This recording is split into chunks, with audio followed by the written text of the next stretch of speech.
Hi all, എല്ലാ കൂട്ടുകാർക്കും എല്ലാ ക്ലാസ്സിൻ്റെ പുതിയൊരു വീഡിയോയിലേക്ക് സ്വാഗതം. മക്കളെ, നമ്മൾ principles of inheritance and variation എന്ന് പറഞ്ഞ ചാപ്റ്റർ പഠിച്ചുകൊണ്ടിരിക്കുക അല്ലേ. അപ്പോൾ ഈ ചാപ്റ്ററിൻ്റെ ഏറ്റവും അവസാനത്തെ സെക്ഷനാണ് ഇന്നത്തെ ക്ലാസ്സിൽ നമ്മൾ ഡീൽ ചെയ്യുന്നത്. അപ്പോൾ ലെക്ചർ 7. അപ്പോൾ ഈ ഒരു ലെക്ചറിൽ നമ്മൾ ഡിസ്കസ് ചെയ്യാനായിട്ട് പോകുന്ന ടോപ്പിക് എന്താണെന്ന് ചോദിച്ചു കഴിഞ്ഞാൽ ജനറ്റിക് ഡിസോർഡേഴ്സ് ആണ്. കുറച്ച് വലിയൊരു ടോപ്പിക്കാണേ. അപ്പോൾ നന്നായിട്ട് മനസ്സിലാക്കി പഠിച്ച് എടുക്കേണ്ട ഒരു ടോപ്പിക്ക് തന്നെയാണ്. ഈ ഒരു ഏരിയയിൽ നിന്ന് ധാരാളം ക്വസ്റ്റ്യൻസ് ചോദിക്കും. ഓക്കെ, അപ്പോൾ എന്താണ് ജനറ്റിക് ഡിസോർഡേഴ്സ് എന്നുള്ളതാണ് ഇന്നത്തെ ക്ലാസ്സിൽ നമ്മൾ ഡിസ്കസ് ചെയ്യാനായിട്ട് പോണേ. അപ്പോൾ ജനറ്റിക് ഡിസോർഡേഴ്സ് എന്താണെന്ന് ആദ്യം തന്നെ നമുക്ക് നോക്കാം. നമുക്ക് ജീൻ എന്താ, ക്രോമസോം എന്താ, അങ്ങനെയുള്ള കാര്യങ്ങളെല്ലാം നിങ്ങൾക്ക് അറിയാവുന്ന കാര്യമാണല്ലേ. അപ്പോൾ ജനറ്റിക് ഡിസോർഡേഴ്സ് എന്ന് പറയുമ്പോൾ ഇത്രയേ ഉള്ളൂ. These are the disorders that are occurring due to the change in genes or chromosomes. ജീനുകൾക്കോ അല്ലെങ്കിൽ ക്രോമസോമുകൾക്കോ എന്തെങ്കിലും ചേഞ്ച് സംഭവിക്കുക, എന്തെങ്കിലും മാറ്റം സംഭവിക്കുന്നതിൻ്റെ ഫലമായിട്ട് ഉണ്ടാവുന്ന കണ്ടീഷൻസ്, അതിനെയാണ് നമ്മൾ എന്തെന്ന് വിളിക്കുക, ജനറ്റിക് ഡിസോർഡേഴ്സ് എന്ന് പറയാം. ഓക്കെ, അപ്പോൾ നമുക്കറിയാവുന്ന കണ്ടന്റ് തന്നെയാണിത്. അപ്പോൾ കുറച്ച് അധികം കാര്യങ്ങൾ നമ്മൾ ഇതിനകത്ത് ഡിസ്കസ് ചെയ്യുന്നുണ്ട്. അപ്പോൾ ജീനുകളും ക്രോമസോമുകളും എന്താണ്, അതുമായി ബന്ധപ്പെടുത്തിയിട്ടുള്ള കുറേയധികം ഫാക്ട്സ് നമ്മൾ പഠിച്ചിട്ടിരിക്കുക അല്ലേ. അപ്പോൾ ഇവിടെ നോക്കി, ജനറ്റിക് ഡിസോർഡേഴ്സ് എന്ന് പറഞ്ഞു കഴിഞ്ഞാൽ എന്താണ്? ദീസ് ആർ ദ ഡിസോർഡേഴ്സ് ആണ്. എന്തിൻ്റെ ഫലമായിട്ട് ഉണ്ടാകുന്ന ഡിസോർഡേഴ്സ് ആണ്? Due to the change in genes or chromosomes. ജീനുകൾക്കോ ക്രോമസോമുകൾക്കോ ചേഞ്ചസ് സംഭവിക്കുന്നതിൻ്റെ ഫലമായിട്ട് ഉണ്ടായി വരുന്ന ഡിസോർഡേഴ്സിനെയാണ് നമ്മൾ എന്തെന്ന് വിളിക്കുക, ജനറ്റിക് ഡിസോർഡേഴ്സ് എന്ന് പറയാം. ഓക്കെ, അന്നേ ഈ പറയുന്ന ജനറ്റിക് ഡിസോർഡേഴ്സിനെ നമുക്ക് പ്രധാനമായും രണ്ടായിട്ട് ക്ലാസിഫൈ ചെയ്യാം. ഓക്കെ, ജനറ്റിക് ഡിസോർഡേഴ്സ് നമുക്ക് എത്രയായിട്ട് ക്ലാസിഫൈ ചെയ്യാം? രണ്ടായിട്ട് ക്ലാസിഫൈ ചെയ്യാം. ഏതൊക്കെയാണെന്ന് നോക്കുക. മെൻഡേലിയൻ ഡിസോർഡേഴ്സ് എന്നും ക്രോമസോമൽ ഡിസോർഡേഴ്സ് എന്നും. ഏതൊക്കെയാണ്? മെൻഡേലിയൻ ഡിസോർഡേഴ്സും ക്രോമസോമൽ ഡിസോർഡേഴ്സും. അപ്പം നമുക്ക് എങ്ങനെ പറയാം? ജനറ്റിക് ഡിസോർഡേഴ്സ്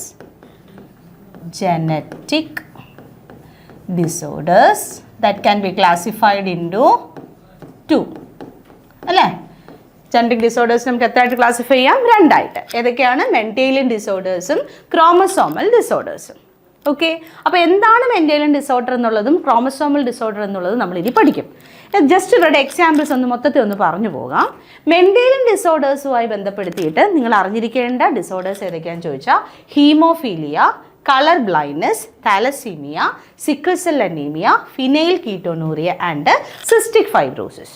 നമ്മുടെ NCERT ടെക്സ്റ്റിൽ നമുക്ക് ഈ പറയുന്ന സിസ്റ്റിക് ഫൈബ്രോസിസ് ഒഴികെ ബാക്കി ഈ 5 ടൈപ്പ് മെൻഡേലിയൻ ഡിസോർഡേഴ്സും ഡീറ്റെയിൽഡ് ആയിട്ട് പഠിക്കാനുണ്ട്. പക്ഷേ എക്സാമ്പിളിൽ നമുക്ക് ഈ പറയുന്ന 6 എണ്ണത്തിൻ്റെ പേരും ഉണ്ട്. അപ്പോൾ ഈ 6 എക്സാമ്പിളും നിങ്ങൾ പഠിക്കുക. എന്നിട്ട് ഡീറ്റെയിൽ ആയിട്ട് തന്നിരിക്കുന്ന 5 എണ്ണം നമ്മൾ ഡീറ്റെയിൽ ആയിട്ട് പഠിക്കുകയും ചെയ്യും. ഓക്കെ ആണല്ലോ. അപ്പോൾ മെൻഡേലിയൻ ഡിസോർഡേഴ്സിൻ്റെ എക്സാമ്പിൾസ് ഇപ്പോൾ ഏതൊക്കെയാണ് ആ ഡിസോർഡേഴ്സ് എന്ന് നമ്മൾ പേര് മാത്രം ഒന്ന് നോക്കി വെച്ചു.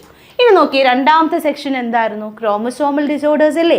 ഈ ക്രോമസോമൽ ഡിസോർഡേഴ്സ് നമുക്ക് പ്രധാനമായിട്ട് 3 എണ്ണമാണ് പഠിക്കാനായിട്ട് NCERTയിൽ നൽകിയിരിക്കുന്നത്. അത് ഏതൊക്കെയാ? Down syndrome, Turner syndrome and Klinefelter syndrome. Okay, ഇത്രയാണ് നമുക്ക് പഠിക്കാനായിട്ടുള്ളത്.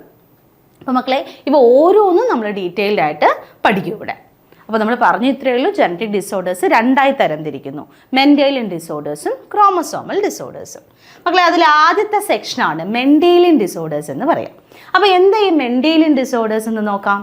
മെൻഡേലിയൻ ഡിസോർഡേഴ്സ് എന്ന് പറഞ്ഞു കഴിഞ്ഞാൽ these are due to the alteration or mutation in the single gene. ഒരു സിംഗിൾ ജീനിന് മ്യൂട്ടേഷൻ സംഭവിക്കുകയോ അല്ലെങ്കിൽ മാറ്റം സംഭവിക്കുകയോ ചെയ്താൽ അതിൻ്റെ ഫലമായിട്ടുണ്ടാകുന്നതാണ് മെൻഡേലിയൻ ഡിസോർഡർ. ഓക്കെ, നമ്മൾ മെൻഡേലിയൻ ഡിസോർഡർ കൂടാതെ അടുത്തൊരു സെക്ഷൻ ഉണ്ടെന്ന് പറഞ്ഞു. എന്താ? ക്രോമസോമൽ ഡിസോർഡർ എന്ന് പറഞ്ഞില്ലേ. അതെന്ന് പറയുമ്പോൾ അതിനെ തന്നെ നമുക്ക് നോൺ മെൻഡേലിയൻ ഡിസോർഡേഴ്സ് എന്നും അറിയപ്പെടാറുണ്ട് കേട്ടോ. അതെന്താണെന്ന് നമ്മൾ ഈ അടുത്ത സെക്ഷനകത്ത് ഞാൻ പറഞ്ഞു തരാം. ഇപ്പോൾ ഇവിടെ നോക്കിക്കേ, മെൻഡേലിയൻ ഡിസോർഡർ ഉണ്ടാകാനുള്ള പ്രധാനപ്പെട്ട കാരണം by alteration or mutation in the single gene. ഒരു സിംഗിൾ ജീനിന് മ്യൂട്ടേഷൻ സംഭവിക്കുകയോ അല്ലെങ്കിൽ ഓൾട്ടറേഷൻ മാറ്റം സംഭവിക്കുകയോ ചെയ്യുന്നതിൻ്റെ ഫലമായിട്ട് ഉണ്ടാകുന്ന ഡിസോർഡറിനെയാണ് നമ്മൾ എന്തെന്ന് വിളിക്കുക, മെൻഡേലിയൻ ഡിസോർഡർ എന്ന് പറയുന്നത്. അടുത്ത പോയിന്റ് നോക്കി, these disorders are transmitted to the offspring on the same lines as we have studied in the principles of inheritance. ഒന്നുമില്ല, ഇത് ഇൻഹെറിറ്റ് ചെയ്യുന്ന അസുഖമാണ് എന്നാണ് ഈ പറഞ്ഞത്. അതായത് ഒരു തലമുറയിൽ നിന്നും അടുത്ത തലമുറയിലേക്ക് അത് എന്ത് ചെയ്തു വരുന്നുണ്ട്? ഇൻഹെറിറ്റ് ചെയ്തു വരുന്നുണ്ട്. ഏതാ? Mendelian ഡിസോർഡറുകൾ.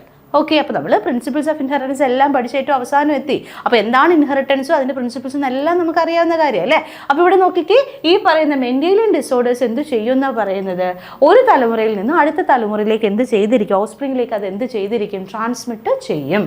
The pattern of inheritance of such Mendelian disorders that can be traced in a family by the pedigree analysis.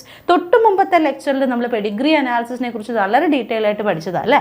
അപ്പോൾ പെഡിഗ്രി അനാലിസിസിൻ്റെ സഹായത്തോടു കൂടി നമുക്ക് എന്ത് ചെയ്യാൻ സാധിക്കും, ഈ പറയുന്ന മെൻറ്റേലിയൻ ഡിസോർഡേഴ്സിനെ കുറിച്ച്, ഒരു ഫാമിലിയിൽ ഉള്ള മെൻറ്റേലിയൻ ഡിസോർഡറിനെ കുറിച്ച് ഡീറ്റെയിൽ ആയിട്ട് മനസ്സിലാക്കാൻ സാധിക്കും.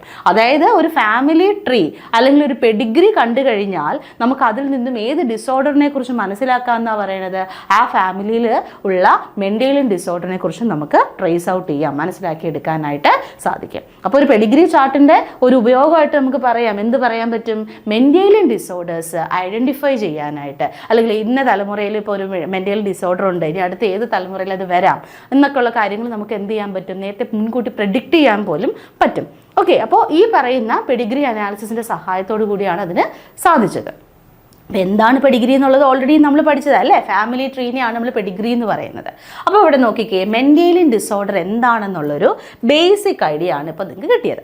മെൻറ്റേലിയൻ ഡിസോർഡേഴ്സ് ഏകദേശം ഒരു 6 എണ്ണം ഉണ്ട് നമ്മുടെ NCERT ടെക്സ്റ്റിൽ. അതിൻ്റെ പേര് ഓൾറെഡി ഞാൻ പറഞ്ഞു, haemophilia, colour blindness, thalassaemia, sickle cell anaemia, phenyl ketonuria and cystic fibrosis. ഇനി ഇവ ഓരോന്നും നമ്മൾക്ക് എന്ത് ചെയ്യണം, ഡീറ്റെയിൽ ആയിട്ട് പഠിക്കാനുണ്ട്. അടുത്ത പോയിന്റ് നോക്കിയേ, it is important to mention that such Mendelian disorders may be dominant or recessive. അതായത് ഇവിടെ നമ്മൾ പറഞ്ഞു പെഡിഗ്രി അനാലിസിസിൻ്റെ സഹായത്തോടു കൂടി മെൻറ്റേലിയൻ ഡിസോർഡർ നമുക്ക് മനസ്സിലാക്കി എടുക്കാൻ സാധിക്കും, പഠിക്കാൻ സാധിക്കും എന്നൊക്കെ ഞാൻ നിങ്ങളോട് പറഞ്ഞു. അപ്പോൾ ഇവിടെ ഒരു കാര്യം ഓർത്ത് വെച്ചിരിക്കണം, ഈ മെൻറ്റേലിയൻ ഡിസോർഡേഴ്സ് ഡോമിനൻറ്റും ആകാം റെസസീവും ആകാം. ഞാൻ നിങ്ങൾക്ക് കഴിഞ്ഞ ക്ലാസ്സിലും പെഡിഗ്രി അനാലിസിസ് എങ്ങനെ മനസ്സിലാക്കാം എന്നുള്ളൊരു കേസ് ചെറിയ തോതിൽ നിങ്ങളെ ഒന്ന് പഠിപ്പിച്ച് തന്നിരുന്നു അല്ലേ. അതായത് ഇപ്പോൾ എക്സാമ്പിളായിട്ട് തന്നെ ഓട്ടോസോമൽ ഡോമിനൻറ്റ്, ഓട്ടോസോമൽ റെസസീവ്. അതോടൊപ്പം തന്നെ നമ്മൾ സെക്സ് ലിങ്ക്ഡുമായി ബന്ധപ്പെടുത്തിയിട്ട് ഡിസോർഡേഴ്സ് പറയുവാണെങ്കിൽ അത് തന്നെ എക്സ് ലിങ്ക്ഡും ഉണ്ട്, വൈ ലിങ്ക്ഡും ഉണ്ട്.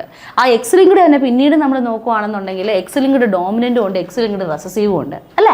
അപ്പോൾ ഇങ്ങനെ ഡോമിനൻറ്റ് റെസസീവ് കണ്ടീഷൻസ് ഒക്കെ ഉണ്ടെന്നുള്ള കാര്യം നമ്മൾ കഴിഞ്ഞ ക്ലാസ്സിൽ പറഞ്ഞതാണ്.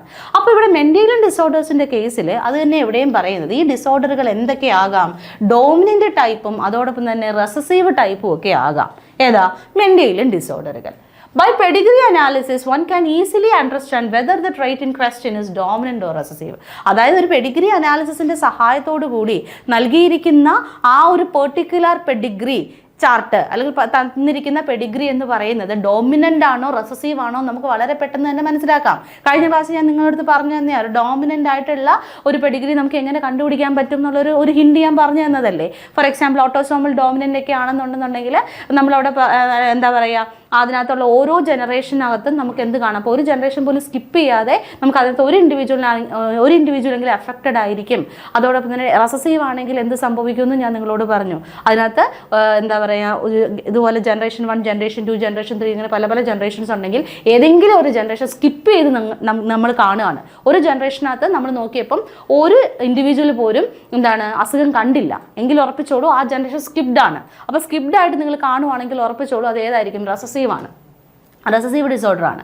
ഓക്കെ, അപ്പോൾ ഒരു പെഡിഗ്രി അനാലിസിസിലൂടെ നമുക്ക് ആ ഒരു പെർട്ടിക്കുലർ ഡിസോർഡർ റെസസീവ് ആണോ ഡോമിനൻ്റ് ആണോ എന്ന് മനസ്സിലാക്കാനായിട്ട് സാധിക്കും.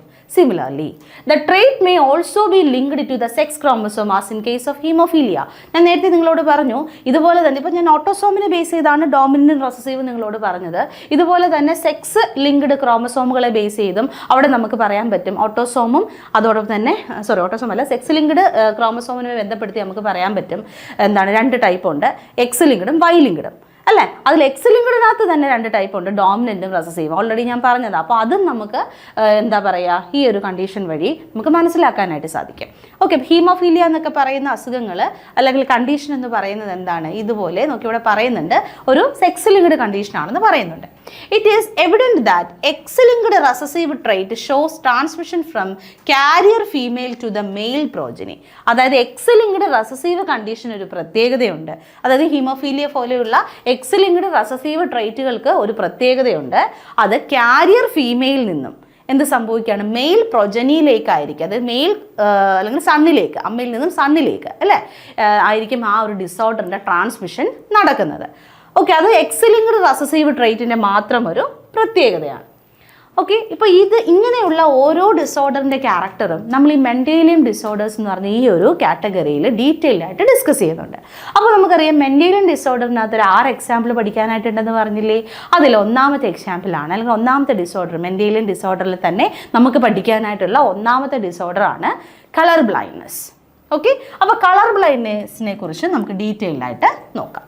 മക്കളെ, കളർ ബ്ലൈൻഡ്നെസ് എന്ന് പറയുന്നത് it is an sex linked recessive disorder. മറക്കണ്ടാത്ത, ഓർത്ത് വെച്ചിരിക്കേണ്ട ഒരു ഇമ്പോർട്ടൻറ്റ് പോയിന്റ് ആണത്. കളർ ബ്ലൈൻഡ്നെസ് എന്ന് പറഞ്ഞു കഴിഞ്ഞാൽ നമ്മുടെ ഏത് ക്രോമസോമുമായി ബന്ധപ്പെടുത്തിയിട്ടാണ് വരുന്നതെന്ന് ചോദിച്ചു കഴിഞ്ഞാൽ സെക്സ് ക്രോമസോമുമായി ബന്ധപ്പെടുത്തിയിട്ടാണ്. അതുകൊണ്ടാണ് അത് സെക്സ് ലിങ്ക്ഡ് എന്ന് പറഞ്ഞത്. ഓക്കെ, അതോടൊപ്പം തന്നെ അതെന്താണ്, ഡോമിനൻ്റ് ഡിസോർഡർ ആണോ? അല്ല. എങ്ങനത്തെയാ? റെസസീവ് കണ്ടീഷനാണ്. കഴിഞ്ഞ ക്ലാസ്സിൽ നമ്മൾ ഡിസ്കസ് ചെയ്തത് അല്ലേ? അപ്പോൾ സെക്സ് ലിങ്ക്ഡ് റെസസീവ് ഡിസോർഡർ ആണ് ഏതെന്ന് പറയുക? കളർ ബ്ലൈൻഡ്നെസ് എന്ന് പറയുന്നത്. It is due to the defect in either the red or green cone of eye, resulting in failure to discriminate between red and green color. അപ്പോൾ ഈ പറയുന്ന ഈ ഒരു കണ്ടീഷൻ്റെ ഫലമായിട്ട് എന്താ സംഭവിക്കുന്നത് എന്ന് ചോദിച്ചു കഴിഞ്ഞാൽ, നമ്മുടെ ബോഡിക്കകത്ത്, നമ്മുടെ കണ്ണിനകത്തുള്ള റെഡ് കോൺ സെൽസ്, അല്ലെങ്കിൽ റെഡും അതോടൊപ്പം തന്നെ ഗ്രീൻ കോണുകളും ഇല്ല, കോൺ സെൽസ് ഉണ്ടല്ലോ, നിങ്ങൾക്ക് അറിയാമല്ലോ. അപ്പോൾ ഈ പറയുന്ന സെല്ലുകൾക്കാണ് ഇവിടെ പ്രശ്നം സംഭവിക്കുക. ഓക്കെ, അതിൻ്റെ ജീനുകൾക്കായിരിക്കും ഇവിടെ പ്രോബ്ലം സംഭവിക്കുക. അതിൻ്റെ ഫലമായിട്ട് റെഡും അതോടൊപ്പം തന്നെ ഗ്രീൻ കളറും എന്ത് ചെയ്യാൻ പറ്റുന്നില്ല, അവിടെ ഡിസ്ക്രിമിനേറ്റ് ചെയ്യാൻ, തിരിച്ചറിയാനായിട്ട് സാധിക്കുന്നില്ല. അപ്പോൾ ഈ ഒരു അവസ്ഥയാണ് എന്തെന്ന് പറയുന്നത്? കളർ ബ്ലൈൻഡ്നെസ് എന്ന് പറയാം. അപ്പോൾ കളർ ബ്ലൈൻഡ്നെസ്സിൻ്റെ പ്രത്യേകത എന്താണെന്ന് ചോദിച്ചു കഴിഞ്ഞാൽ, റെഡും ഗ്രീനും എന്ത് ചെയ്യാൻ പറ്റുന്നില്ല, ഡിസ്ക്രിമിനേറ്റ് ചെയ്യാനായിട്ട് പറ്റുന്നില്ല, because of the defect in the gene of the red and green cone. അല്ല, കോൺ സെൽസിൻ്റെ ആ ഒരു പെർട്ടിക്കുലർ ജീൻ അവിടെ നശിച്ചു പോവുകയോ അതിലെന്തോ ഡിഫക്റ്റ് സംഭവിച്ചതിൻ്റെ ഫലമായിട്ടായിരിക്കാം റെഡ് കളറും ഗ്രീൻ കളർ അവിടെ എന്ത് ചെയ്യുന്നില്ല, ഡിസ്ക്രിമിനേറ്റ് ചെയ്യാനായിട്ട് ഒരാൾക്ക് സാധിക്കുന്നില്ല. അപ്പോൾ ഈ ഒരു കണ്ടീഷനെയാണ് നമ്മൾ കളർ ബ്ലൈൻഡ്നെസ് എന്ന് പറയുന്നത്. കളർ ബ്ലൈൻഡ്നെസ് എന്താ? ഒരു സെക്സ് ലിങ്ക്ഡ് ആയിട്ടുള്ള ഒരു റെസസീവ് ഡിസോർഡർ ആണ്. ഓക്കെ ആണേ. അടുത്ത പോയിന്റ് നോക്കിക്കേ. This defect is due to the mutation in certain genes present in the X chromosome. ഞാൻ നിങ്ങളോട് പറഞ്ഞിരുന്നു ഈ കളർ ബ്ലൈൻഡ്നെസ്സിൻ്റെ പ്രത്യേകത എന്താ? നമുക്ക് ഗ്രീൻ കളറും റെഡ് കളറും ഡിസ്ക്രിമിനേറ്റ് ചെയ്യാൻ പറ്റുന്നില്ല. കാരണം കണ്ണിനകത്ത് കാണപ്പെടുന്ന ഗ്രീൻ കോൺ സെല്ലുകൾക്കും അതോടൊപ്പം തന്നെ റെഡ് കോൺ സെല്ലുകൾക്കുമാണ് പ്രശ്നം. ആ കോൺ സെല്ലുകൾക്ക് പ്രശ്നം വരാൻ കാരണം അതുമായി ബന്ധപ്പെട്ട ജീനിന് എന്തോ പ്രോബ്ലം വന്നേയില്ലേ? ആ ജീൻ എവിടെയാണ് ഇരിക്കുന്നതെന്ന് അറിയോ? എക്സ് ക്രോമസോമുകളിലാണ്. കോൺ സെല്ലുകളുമായി ബന്ധപ്പെട്ട ഗ്രീൻ കോണുകളും റെഡ് കോണുകളുമായി ബന്ധപ്പെടുത്തിയിട്ടുള്ള, അല്ലെങ്കിൽ കോൺ സെല്ലുകളുമായി ബന്ധപ്പെടുത്തിയിട്ടുള്ള ജീനുകൾ ലൊക്കേറ്റ് ചെയ്തിരിക്കുന്നത് എവിടെയാണെന്നാണ് പറയണത്? എക്സ് ക്രോമസോമിലാണ്. അപ്പോൾ ഈ എക്സ് ക്രോമസോമിൽ ലൊക്കേറ്റ് ചെയ്തിരിക്കുന്ന ഈ ജീനുകൾക്ക് എന്തോ ഡിഫക്റ്റ് സംഭവിച്ചു, ദാറ്റ് ഈസ് മ്യൂട്ടേഷൻ അല്ലെങ്കിൽ ഓൾട്ടറേഷൻ സംഭവിച്ചു. അതിൻ്റെ ഫലമായിട്ടാണ് കളർ ബ്ലൈൻഡ്നെസ് ഉണ്ടായത്. It occurs in about 8% of the males and only 0.4% of the females. നമ്മളൊരു കണക്കെടുപ്പ് എടുത്തു കഴിഞ്ഞാൽ ടോട്ടൽ ഈ പറയുന്ന ആൾക്കാരിൽ എത്രത്തോളം കളർ ബ്ലൈൻഡ്നെസ് ഉണ്ട് എന്ന് നമ്മൾ ഒരു കണക്കെടുപ്പ് എടുക്കുമെന്ന് വിചാരിക്കുക. അങ്ങനെ നമ്മളൊന്ന് കണക്കെടുത്ത് കഴിഞ്ഞാൽ നമുക്ക് മനസ്സിലാവും ഏകദേശം 8% മെയിൽസിൽ, 8% മെയിൽസിൽ എന്ത് റിപ്പോർട്ട് ചെയ്യുന്നുണ്ട്? കളർ ബ്ലൈൻഡ്നെസ് വരുന്നുണ്ട്. അതേസമയം 0.4% ഫീമെയിൽസിൽ മാത്രമേ എന്ത് കാണപ്പെടുന്നുള്ളൂ? Colour blindness കാണപ്പെടുന്നുള്ളൂ. അപ്പോൾ അതെന്തായിരിക്കും അങ്ങനെ സംഭവിച്ചേക്കുന്നത്? അതിനുള്ള റീസൺ മക്കളെ എത്രയുള്ളടാ? മെയിലിനകത്ത് XY കണ്ടീഷനാണ്, ഫീമെയിലിനകത്ത് XX കണ്ടീഷനാണ് അല്ലേ? മെയിലിനകത്ത് ഒരു എക്സേ ഉള്ളൂ. ഓക്കെ, അപ്പോൾ ആ എക്സിനകത്ത് എന്താണ് ഈ പറയുന്ന ജീൻ ഡിഫക്റ്റ് ആണെങ്കിൽ ഉറപ്പായിട്ടും മെയിൽസിന് എന്ത് സംഭവിക്കും? കളർ ബ്ലൈൻഡ്നെസ് ഉണ്ടാവും. അതേസമയം നമ്മുടെ കയ്യിൽ 2 എക്സ് ഉണ്ട്. അതിൽ ഒരു എക്സ് ഡിഫക്റ്റും ഒരു എക്സ് നോർമലും ആണെന്നുണ്ടെങ്കിൽ നമ്മളവിടെ എന്തായിട്ടേ സംഭവിക്കത്തുള്ളൂ? നമുക്കത് എന്താണ് കാരിയറായിട്ട് നമ്മൾ ആക്ട് ചെയ്യുന്നത്, നമുക്ക് അവിടെ അസുഖം വരില്ല. ഓക്കെ, അതായത് നമ്മളുടെ 2 എക്സിനകത്തും എന്താണ് ഈ റെസസീവ് കണ്ടീഷൻ അലിയിൽ വന്നിട്ടുണ്ടെങ്കിൽ മാത്രമേ, അല്ലെങ്കിൽ അസുഖമുണ്ടാക്കുന്ന ഡിഫക്റ്റീവ് ആയിട്ടുള്ള കണ്ടീഷൻ ജീനുകളാണ് 2 എക്സിലും ഉണ്ടെങ്കിലേ നമുക്ക് എന്ത് വരൂ? അസുഖം വരുള്ളൂ. എന്നാൽ മെയിലിൻ്റെ കേസിൽ അങ്ങനെയല്ല, ഒരു എക്സേ ഉള്ളൂ. അതിനകത്തുള്ള ജീൻ ഡിഫക്റ്റ് ആണെങ്കിൽ ഉറപ്പായിട്ടും ഈ പറയുന്ന മെയിലിന് അസുഖം വരില്ലേ? അപ്പോൾ അവിടെ എന്താണ് മെയിലിന് ചാൻസ് കൂടുതലാണ് കളർ ബ്ലൈൻഡ്നെസ് ഉണ്ടാവാൻ, ഫീമെയിലിന് ചാൻസ് കുറവാണ്. കാരണം ഫീമെയിലിന് 2 എക്സ് ക്രോമസോമുകളാണ് ഉള്ളത്, മെയിലിന് 1 ഉള്ളൂ. നോക്കിക്കേ, this is because the genes that lead to the red green colour blindness are on the X chromosome. ഞാൻ പറഞ്ഞു ഫീമെയിൽസിന് ഈ പറഞ്ഞ കളർ ബ്ലൈൻഡ്നെസ് ഉണ്ടാവാനുള്ള ചാൻസ് കുറവും മെയിലിന് കളർ ബ്ലൈൻഡ്നെസ് ഉണ്ടാവാനുള്ള ചാൻസ് കൂടുതലുമാണ് എന്ന് പറയാനുള്ള കാരണം ഇത്രയേ ഉള്ളൂ. ഈ കളർ ബ്ലൈൻഡ്നെസ്സുമായി ബന്ധപ്പെട്ട ജീനുകൾ ലൊക്കേറ്റ് ചെയ്തിരിക്കുന്നത് എവിടെയാണ്? എക്സ് ക്രോമസോമുകളിലാണ്.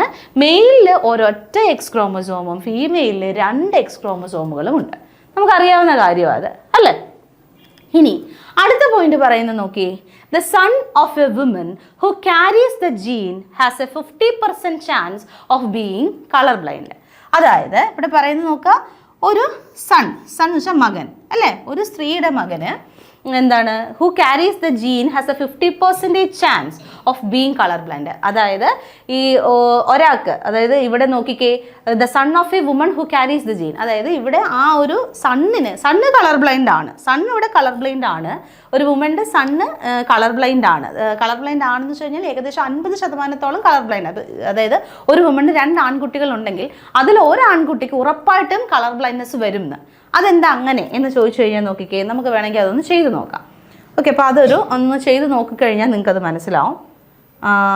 അതിന് വേണ്ടിയിട്ട് ഞാനൊരു സ്ലൈഡ് എടുക്കുകയാണ്, നോക്കിക്കേ. ഇപ്പോൾ എക്സാമ്പിളായിട്ട് ഫീമെയിൽ മദറിൻ്റെ കണ്ടീഷൻ എഴുതാം. XX ആയിരിക്കുമല്ലോ മദർ. അപ്പോൾ മദറിൻ്റെ കേസ് നമ്മൾ നോക്കുകയാണെങ്കിൽ മദർ ഇവിടെ നമ്മൾ ക്യാരിയറായിട്ട് എടുക്കുകയാണ്. മദർ ക്യാരിയറായിട്ട് എടുക്കുകയാണെങ്കിൽ എക്സ് ക്യാപിറ്റൽ സി, ക്യാരിയർ എന്ന് വെച്ചാൽ ഞാൻ ഉദ്ദേശിച്ചത് അവർക്ക് അസുഖമില്ല അവരുടെ ബോഡിയിൽ, പക്ഷേ ആ ഒരു എന്താണ് കളർ ബ്ലൈൻഡ്നെസ് ഉണ്ടാക്കുന്ന ആ ഒരു ഡിഫക്റ്റീവ് ജീൻ ഉണ്ട്. For example capital C normal ആയിട്ടുള്ള അലീലാണ്, നോർമൽ അലീൽ. സ്മോൾ സി ആണ് ഇവിടുത്തെ അഫക്റ്റഡ് ആയിട്ടുള്ള അല്ലെങ്കിൽ പ്രോബ്ലമാറ്റിക് ആയിട്ടുള്ള അലീൽ എന്ന് വിചാരിക്കാം. ഓക്കെ, അഫക്റ്റഡ് അല്ലെങ്കിൽ പ്രോബ്ലമാറ്റിക് ആയിട്ടുള്ള അലീൽ.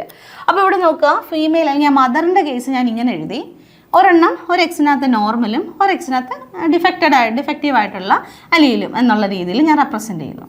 അപ്പോൾ ഇവർക്ക് ഒരു നോർമൽ, ഒരു പ്രോബ്ലമാറ്റിക് ഒന്നും അല്ലാത്ത ഒരു ഹസ്ബൻഡ്, ഓക്കെ, കളർ ബ്ലൈൻഡ്നെസ് ഇല്ലാത്തൊരു ഹസ്ബൻഡ് തങ്ങളിൽ നമ്മൾ ക്രോസ് ചെയ്യിപ്പിക്കുകയാണെന്നുണ്ടെങ്കിൽ ഇവിടെ എന്ത് സംഭവിക്കും നോക്കി, ക്യാപിറ്റൽ സി സ്മോൾ സി, അല്ലേ? ഈ ക്യാപിറ്റൽ സി ഒന്ന് ഇത് കൂടെ വലുതാക്കി കൊടുക്കാം. ഓക്കെ, ക്യാപിറ്റൽ സി, ഇത് നമുക്ക് സ്മോൾ സി, ഇവിടെ ക്യാപിറ്റൽ സി, ഇവിടെ നമുക്ക് വൈ, ഇങ്ങനെയല്ലേ വരിക? ഓക്കെ, അപ്പോൾ നമ്മളിതൊന്ന് ക്രോസ് ചെയ്ത് നോക്കാം.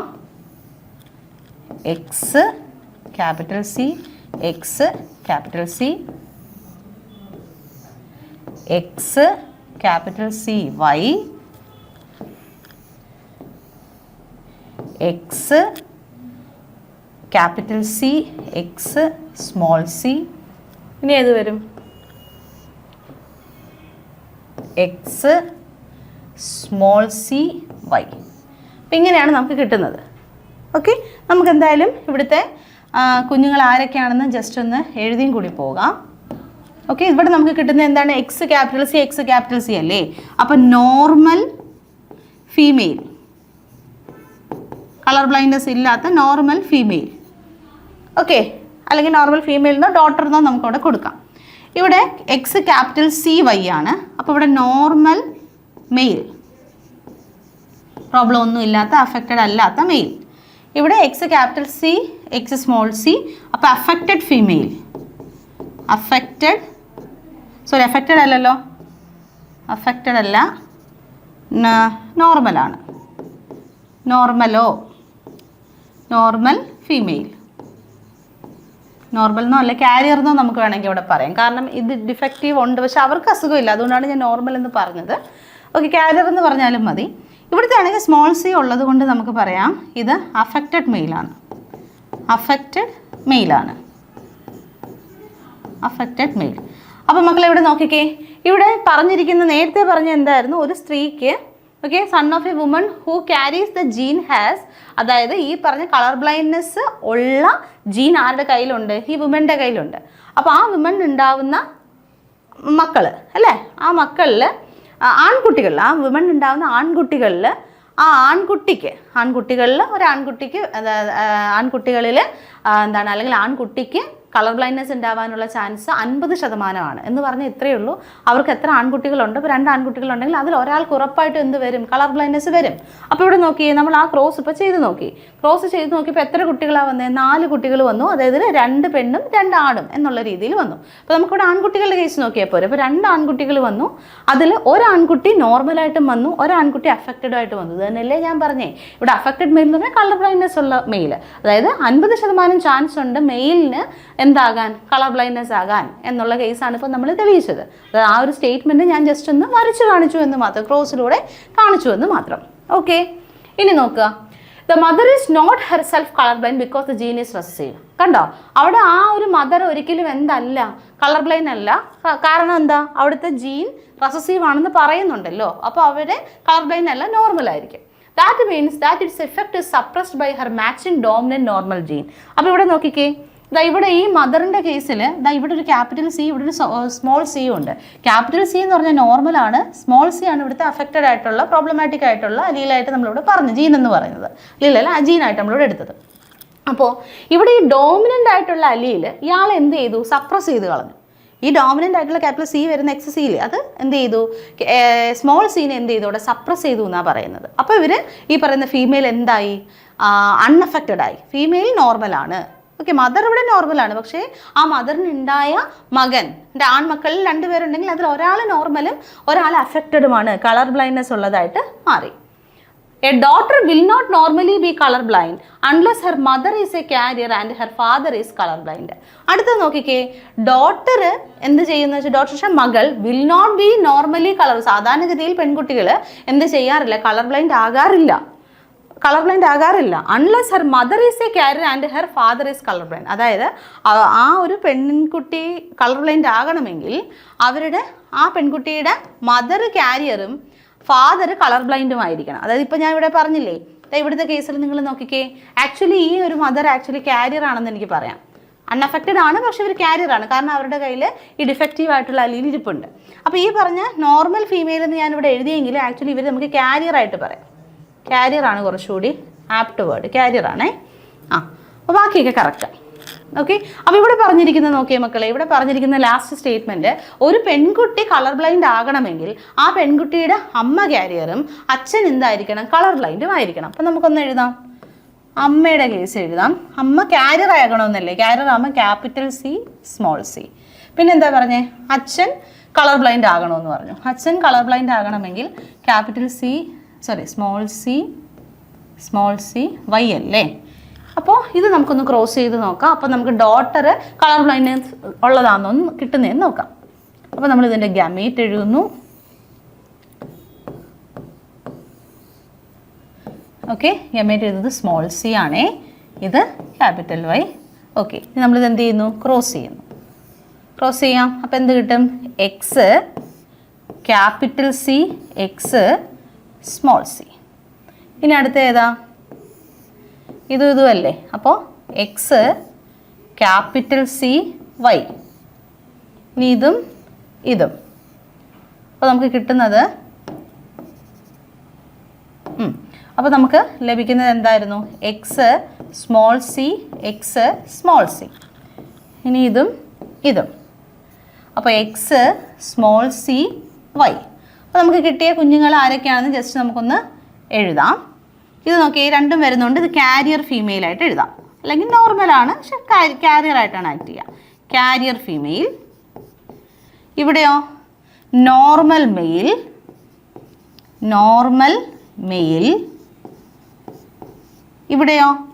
ഇവിടെ അഫക്റ്റഡ് ഫീമെയിൽ. ഇവിടെയോ അഫക്റ്റഡ് മെയിൽ. ക്ലിയർ ആയോ? അപ്പോൾ ഇവിടെ പറഞ്ഞ എന്താ, ഇവിടെ താണ്ട് നോക്കിയാൽ നമ്മുടെ ക്വസ്റ്റ്യൻ ആയിട്ട് പറഞ്ഞിരിക്കുന്നത്, അല്ലെങ്കിൽ നമ്മൾ ചെയ്ത് ആൻസർ കണ്ടുപിടിച്ചത്, അതുകൊണ്ട് ഇതാണ് നമുക്ക് ആൻസറായിട്ട് വേണ്ടുന്നത്. ഇതിൻ്റെ കാര്യമാണ് നമ്മളിപ്പോൾ പറഞ്ഞുകൊണ്ടിരിക്കുന്നത്. അതായത് ഒരു ഫീമെയിൽ അഫക്റ്റഡ് ആകണമെങ്കിൽ ആ ഫീമെയിലിൻ്റെ അമ്മ എന്തായിരിക്കണം, കാരിയർ ആയിരിക്കണം. അച്ഛൻ എന്തായിരിക്കണം, അഫക്റ്റഡ് ആയിരിക്കണം. Affected carrier mother, affected father. Clear ആയോ? അപ്പോൾ ഇതാണ്, ഇതിപ്പോൾ നമ്മൾ തെളിയിച്ച് കാണിച്ചു. അപ്പോൾ ഇതാണ് എന്തിൻ്റെ കേസ്, കളർ ബ്ലൈൻഡ്നെസ്സിൻ്റെ കേസ്. ക്ലിയർ അല്ലേ? അടുത്ത കണ്ടീഷനാണ് ഹീമോഫീലിയ. അടുത്ത ഏതാണ്, ഹീമോഫീലിയ. അടുത്ത മെൻ്റൽ ഡിസോർഡർ ആണ് this sex linked recessive disease. ഇതും എന്ത് തന്നെയാണ്, സെക്സ് ലിങ്ക്ഡ് റെസസീവ് ഡിസീസ് ആണ്. നമ്മൾ നേരത്തെ പഠിച്ച കളർ ബ്ലൈൻഡ്നെസ്സിനെ പോലെ തന്നെ ഹീമോഫീലിയം എന്താണ്, സെക്സ് ലിങ്ക്ഡ് റെസസീവ് ഡിസീസ് ആണ്. which shows its transmission from unaffected carrier female to some of the male progeny has been widely studied. അപ്പോൾ ഇവിടുത്തെ കേസിൽ ഹീമോഫീലിയ എന്ന് പറയുമ്പോൾ ഒരു സെക്സ് ലിങ്ക്ഡ് റെസസീവ് ഡിസീസ് ആണ്. ഇവിടെ കാരിയർ ഫീമെയിലിൽ നിന്നും അൺഅഫക്റ്റഡ് ആയിട്ടുള്ള കാരിയർ ഫീമെയിലിൽ നിന്നും ആരിലേക്കാണ് ഇത് പോകുന്നത്? Male progeny, some of the male പ്രോജനിയിലേക്കാണ്. അത് അതായത് ചില ആൺ പ്രോജനിയിലേക്ക്, അവരുടെ ആൺമക്കളിലേക്കാണ്, അമ്മയിൽ നിന്ന് ആൺമക്കളിലേക്കാണ് ഈ പറയുന്ന ഹീമോഫീലിയ എന്ന് പറഞ്ഞ കണ്ടീഷൻ പോകുന്നത്.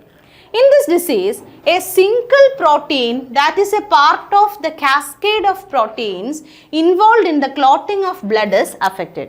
അതായത് ബ്ലഡ് ക്ലോട്ടിങ്ങുമായി ബന്ധപ്പെടുത്തിയിട്ടുള്ള ഒരു ഡിസോർഡർ ആണ് ഏതെന്ന് പറയുക? ഹീമോഫീലിയ എന്ന് പറയുന്നത്. അതുകൊണ്ട് തന്നെ നമുക്ക് ഹീമോഫീലിയയെ ബ്ലീഡേഴ്സ് ഡിസീസ് എന്ന് അറിയപ്പെടാം. ഓക്കെ, ഹീമോഫീലിയ അറിയപ്പെടുന്ന മറ്റൊരു പേരെന്താ മക്കളെ? ബ്ലീഡേഴ്സ് ഡിസീസ് എന്നും ഇത് അറിയപ്പെടുന്നുണ്ട്. ഓക്കെ, അപ്പോൾ എന്തുകൊണ്ടാണ് അങ്ങനെ ബ്ലീഡേഴ്സ് ഡിസീസ് എന്ന് വിളിക്കുന്നതെന്ന് ചോദിച്ചു കഴിഞ്ഞാൽ ക്ലോട്ടിങ്ങുമായി ബന്ധപ്പെട്ട്, ബ്ലഡ് ക്ലോട്ടിങ്ങുമായി ബന്ധപ്പെടുത്തിയിട്ടുള്ള ഒരു പ്രോബ്ലമാണ് ഏതെന്ന് പറയുക? ഹീമോഫീലിയ എന്ന് പറഞ്ഞാൽ.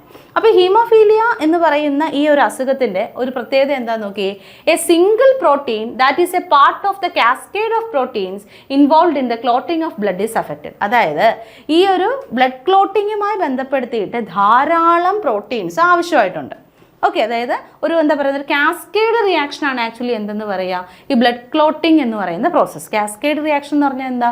ഒന്നൊന്നിനോട് തൊട്ട് കിടക്കുന്ന റിയാക്ഷൻ എന്ന് വെച്ചാൽ ഒരു റിയാക്ഷൻ നടന്നാലേ അതിൻ്റെ ഫലമായിട്ടുണ്ടാകുന്ന പ്രോഡക്റ്റ് വേണം അടുത്തൊരു റിയാക്ഷൻ നടക്കാൻ വേണ്ടിയിട്ട് സഹായിക്കാൻ. മനസ്സിലാവുന്നു? അപ്പോൾ അങ്ങനെ എന്താ, ഒരു റിയാക്ഷൻ നടന്നെങ്കിലേ അടുത്ത റിയാക്ഷൻ നടക്കത്തുള്ളൂ. ചെയിൻ ഓഫ് റിയാക്ഷൻസ് ഉണ്ട് നമ്മുടെ ഈ ഒരു ക്ലോട്ടിംഗ് റിയാക്ഷനകത്ത്, അല്ലെ ക്ലോട്ടിംഗ് എന്ന് പറയുന്ന ആ ഒരു പ്രോസസ്സിനകത്ത്.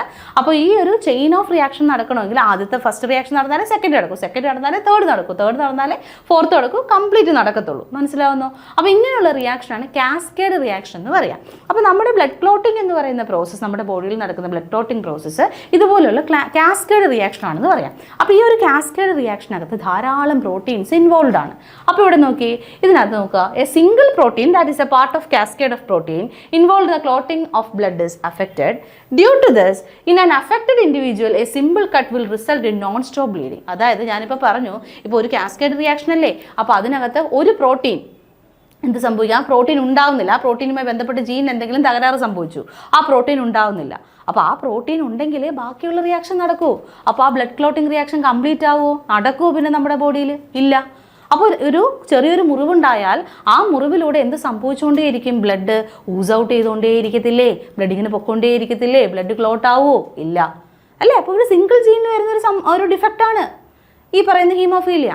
ഓക്കെ, സത്യത്തിൽ എന്താ സംഭവിക്കുക? ഒരു ചെറിയ വൂണ്ടിലൂടെ എന്ത് സംഭവിച്ചുകൊണ്ടേയിരിക്കും? രക്തം ഇങ്ങനെ വാർന്നുകൊണ്ടേയിരിക്കും. അത് എന്ത് ചെയ്യില്ല? അതൊരിക്കലും കട്ട പിടിക്കത്തില്ല, രക്തം കട്ട പിടിക്കത്തില്ല. അപ്പോൾ ഈ ഒരു അവസ്ഥയാണ് മക്കളെ എന്തെന്ന് പറയുന്നത്? ഹീമോഫീലിയ. അപ്പോൾ രക്തം കട്ട പിടിക്കാത്തത് കൊണ്ട് തന്നെ ഈ ഒരു അസുഖത്തെ നമ്മൾ എന്തെന്നും വിളിക്കുന്നുണ്ട്? ബ്ലീഡേഴ്സ് ഡിസീസ് എന്നും വിളിക്കുന്നുണ്ട്. അപ്പോൾ നോക്കിയേ, അപ്പോൾ ഇതുമായി ബന്ധപ്പെടുത്തിയിട്ടുള്ള കണ്ടീഷനാണ് നമ്മളിങ്ങനെ എഴുതിയേക്കുന്നത്. അപ്പോൾ നോക്കിക്കേ, ഒരു നോർമൽ ഫീമെയിൽ ആണെങ്കിൽ നമുക്ക് ആ ഒരു കണ്ടീഷൻ ഇങ്ങനെ എഴുതാം. കാരണം അത് സെക്സ് ലിങ്ക്ഡ് അല്ലേ, എക്സ് ലിങ്ക്ഡ് ഡിസോർഡർ ആയതുകൊണ്ടാണ്. അപ്പോൾ എക്സ് ക്രോമസോമിൽ തന്നെ നമ്മളിത് കാണിച്ചേക്കണേ. XH ഇങ്ങനെ ഒരു കണ്ടീഷൻ ആണെങ്കിൽ അത് ഏതാ? Normal female. ഓക്കെ, അപ്പോൾ ആ ഒരു അലീലിക് റെപ്രസെൻറ്റേഷൻ നമ്മൾ പറയാണ്. XH ആണെങ്കിൽ അതെന്താ? Normal female. X capital H, X small H ആണെങ്കിൽ അതെന്താ? ദാറ്റ് ഈസ് ഹെട്രോസൈഗസ് കണ്ടീഷനാണ്, അല്ലേ? ഹെട്രോസൈഗസ് കണ്ടീഷനാണ്. അപ്പോൾ നമുക്ക് പറയാം ഹെട്രോസൈഗസ് ഫീമെയിൽ ആണിത്. അപ്പോൾ heterozygous female that is a carrier. മക്കളെ ഇവിടുത്തെ കേസ് നിങ്ങൾ ചിന്തിക്കുക, ക്യാപിറ്റൽ എച്ച് എന്ന് പറയുന്നത് നോർമലാണ്, നോർമൽ അലീലായിട്ട് സങ്കല്പിക്കുക. അതേസമയം സ്മോൾ എച്ച് എന്ന് പറയുന്നതാണ് ഇവിടുത്തെ ഡിഫക്റ്റീവ് അല്ലെങ്കിൽ അഫക്റ്റഡ് ആയിട്ടുള്ള അലീൽ, ഡിഫക്റ്റീവ് അലീൽ. ഓക്കെ, ഇതാണ് നിങ്ങളുടെ മനസ്സിൽ വരേണ്ട കണ്ടന്റ്. അപ്പോൾ ഇവിടെ നോക്കിക്കേ, എക്സ് ക്യാപിറ്റൽ എച്ച് നോർമലാണ്. അപ്പോൾ അത് എക്സ് എന്ന് പറഞ്ഞാൽ ഫീമെയിൽ അല്ലേ, അപ്പോൾ ഫീമെയിൽ നോർമലാണ്. X capital H, X small H, അതിൽ ഒരെണ്ണം നോർമലും ഒരെണ്ണം ഡിഫക്റ്റീവായിട്ടുള്ള അലീലാണ് ഉള്ളത്. പക്ഷേ എന്നാൽ അതിൻ്റെ അർത്ഥം എന്താ? ഇവർ ആക്ച്വലി അവർ അൺഅഫക്റ്റഡ്, അസുഖം ഇല്ല, പക്ഷെ അസുഖം വഹിക്കുന്ന ജീൻ അവരുടെ കയ്യിലുണ്ട്, പക്ഷെ അത് എക്സ്പ്രസ് ചെയ്തിട്ടില്ല. കാരണം ഈ ഒരു ഹീമോഫീലിയ എന്ന് പറഞ്ഞാൽ റെസസീവ് കണ്ടീഷൻ, അതായത് സ്മോൾ എച്ച് കണ്ടീഷൻ ഉണ്ടെങ്കിൽ മാത്രമേ ഈ അസുഖം വരത്തുള്ളൂ. അപ്പോൾ ഇവിടെ ഒരു ക്യാപിറ്റൽ എച്ച് ഉള്ളത് കൊണ്ട് തന്നെ ഈ സ്മോൾ എച്ചിനെ ക്യാപിറ്റൽ എച്ച് ആയിരിക്കും എന്ത് ചെയ്യുന്നത്? ഡോമിനേറ്റ് ചെയ്യുന്നത്. അതുകൊണ്ട് ഇവർക്ക് ഈ അസുഖം കാണില്ല, ഇവർ അൺഅഫക്റ്റഡ് ആണ്, പക്ഷേ ഇവർക്ക് ഈ ജീനിനെ വഹിച്ച് മറ്റൊരാളിലേക്ക് എത്തിക്കാൻ പറ്റും. അതുകൊണ്ട് ഈ ഫീമെയിൽ എന്താ? കാരിയർ ആയിട്ടാണ് ആക്ട് ചെയ്യുന്നത്. അപ്പോൾ ഈ ഹെട്രോസൈഗസ് ഫീമെയിൽ അവരുടെ കയ്യിലിരിക്കുന്ന ആ ഒരു സ്മോൾ എച്ച് ഉണ്ടല്ലോ, എക്സ് സ്മോൾ എച്ച്, അത് വേണമെങ്കിൽ ആർക്ക് കൊടുക്കാൻ പറ്റും? തൊട്ടടുത്ത തലമുറയിൽ അവർക്ക് ഉണ്ടാവുന്ന മകനിലേക്ക് ഇത് പാസ് ചെയ്തൂടെ?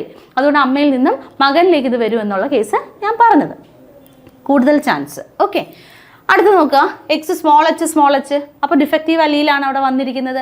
അപ്പോൾ നമുക്ക് അതുകൊണ്ട് പറയാൻ പറ്റും അതെന്താണ്? അഫക്റ്റഡ് ഫീമെയിൽ അല്ലെങ്കിൽ ഹീമോഫിലിക് ഫീമെയിൽ ആണ്. ഇത് ഫീമെയിലിൽ മാത്രമല്ല മെയിലും ഈ കണ്ടീഷൻ വരാലോ. അപ്പോൾ നമുക്കറിയാം മെയിലിൻ്റെ കണ്ടീഷൻ നമുക്കറിയാം എക്സ് വൈ ആണ്. അപ്പോൾ എക്സ് ക്യാപിറ്റൽ എച്ച് വൈ വന്നാൽ നോർമൽ മെയിൽ ആയിരിക്കും, എക്സ് സ്മോൾ എച്ച് വൈ വന്നാൽ അതെന്തായിരിക്കും? അഫക്റ്റഡ് മെയിൽ അല്ലെങ്കിൽ ഹീമോഫിലിക് മെയിൽ. അപ്പോൾ ഇതാണ് നമ്മുടെ ആ ഒരു കണ്ടീഷൻസ്, അലീലിക് റെപ്രസെൻറ്റേഷൻ എഴുതേണ്ട രീതി. ഓക്കെ ആണല്ലോ? ഇതാണ് ഹീമോഫീലിയുമായി ബന്ധപ്പെടുത്തിയിട്ടുള്ള റെപ്രസെൻറ്റേഷൻസ്. ഇനി അതിൻ്റെ ബാക്കി നോക്ക്. അടുത്ത point, the heterozygous female. Heterozygous female എന്ന് പറയുമ്പം X capital H X small H, ഈ കണ്ടീഷൻ അല്ലേ? The heterozygous female that is the carrier for haemophilia may transmit the disease to son അല്ല. അപ്പോൾ ഈ പറയുന്ന ഹെട്രോസൈഗസ് ഫീമെയിൽ അവരുടെ കയ്യിലിരിക്കുന്ന ഈ ഒരു ഡിഫക്റ്റീവ് ആയിട്ടുള്ള അലീൽ കൂടുതൽ പ്രോബബിലിറ്റി ഇത് ആരിലേക്ക് ട്രാൻസ്മിറ്റ് ചെയ്യാന്നുള്ളതാണ്? സണ്ണിലേക്കാണ്. ഫീമെയിലോട്ട് കൊടുക്കത്തില്ല എന്നല്ല, കൂടുതൽ പ്രോബബിലിറ്റി ആരിലേക്ക് കൊടുക്കാം? സണ്ണിലേക്കാണ്. The possibility of a female becoming a hemophilic is extremely rare because mother of such a female has to be at least a carrier and the father should be hemophilic. ഞാൻ നേരത്തെ നിങ്ങളോട് പറഞ്ഞതാണ്. അതായത് കൂടുതലും ഇവിടുത്തെ കേസിലും നമ്മൾ നേരത്തെ കളർ ബ്ലൈൻഡ്നെസ് പഠിച്ചതുപോലെ തന്നെ ഹീമോഫീലിയയുടെ കേസിലും ഡോട്ടർ അല്ലെങ്കിൽ ഒരു പെൺകുട്ടി ഹീമോഫിലിക് ആകാനുള്ള ചാൻസ് വളരെ വളരെ വളരെ കുറവാണ്. കാരണം ഫീമെയിൽ രണ്ട് എക്സ് ക്രോമസോം ഉണ്ട്. അപ്പോൾ അതിൽ ഒരെണ്ണം ക്യാപിറ്റൽ എച്ച് ഉള്ളതാണെന്നുണ്ടെങ്കിൽ ഒരിക്കലും അവർക്കത് വരില്ല അല്ല, അസുഖം വരത്തില്ലല്ലോ. റെസസീവ് കണ്ടീഷനിലല്ലേ ഹീമോഫീലിയ വരത്തുള്ളൂ. അപ്പോൾ ഈ ഒരു ഡോക്ടർ ഒരിക്കലും ഹീമോഫിലിക് ആകില്ലേ എന്ന് വെച്ചാൽ അങ്ങനെയല്ല, ഹീമോഫിലിക് ഡോക്ടർ ആകാം. അതെങ്ങനെയാണ് ഹീമോഫിലിക് ഡോക്ടർ ആകുന്നത് എന്ന് ചോദിച്ചു കഴിഞ്ഞാൽ, ഫോർ എക്സാമ്പിൾ ഒരു ഫീമെയിൽ ക്യാരിയർ ആണെന്ന് വിചാരിക്കാം. ഒരു ഫീമെയിൽ ക്യാരിയർ, അതായത് ആ ഫീമെയിൽ ഇവിടെ മദറാണ്. അപ്പോൾ ക്യാരിയർ മദർ എന്ന് ഞാൻ പറയണു. അപ്പോൾ ഞാൻ ഇവിടെ ചെയ്യാൻ ഉദ്ദേശിക്കുന്ന എന്താണ്, ക്രോസ് ഇത്രയേ ഉള്ളൂ മക്കളെ. ഒരു പെൺകുട്ടി, ഒരമ്മയ്ക്കും അച്ഛനും ഉണ്ടാകുന്ന പെൺകുട്ടി ഹീമോഫിലിക് ആണോ, ഹീമോഫിലിക് ആകാനായിട്ടുള്ള ചാൻസ്, അതെങ്ങനെയാണ് ഹീമോഫിലിക് ആകുന്നത്? ഞാൻ പറഞ്ഞു പെൺകുട്ടികൾ ഹീമോഫിലിക് ആകാനുള്ള ചാൻസ് വളരെ വളരെ വളരെ കുറവാണെന്നല്ലേ പറഞ്ഞേ. അപ്പോൾ അത് എന്തുകൊണ്ടാണ് എന്ന് ചോദിച്ചു കഴിഞ്ഞാൽ അവരുടെ കയ്യിൽ രണ്ട് എക്സ് ക്രോമസോം ഉള്ളത് കൊണ്ടാണ് അങ്ങനെ സംഭവിച്ചത്.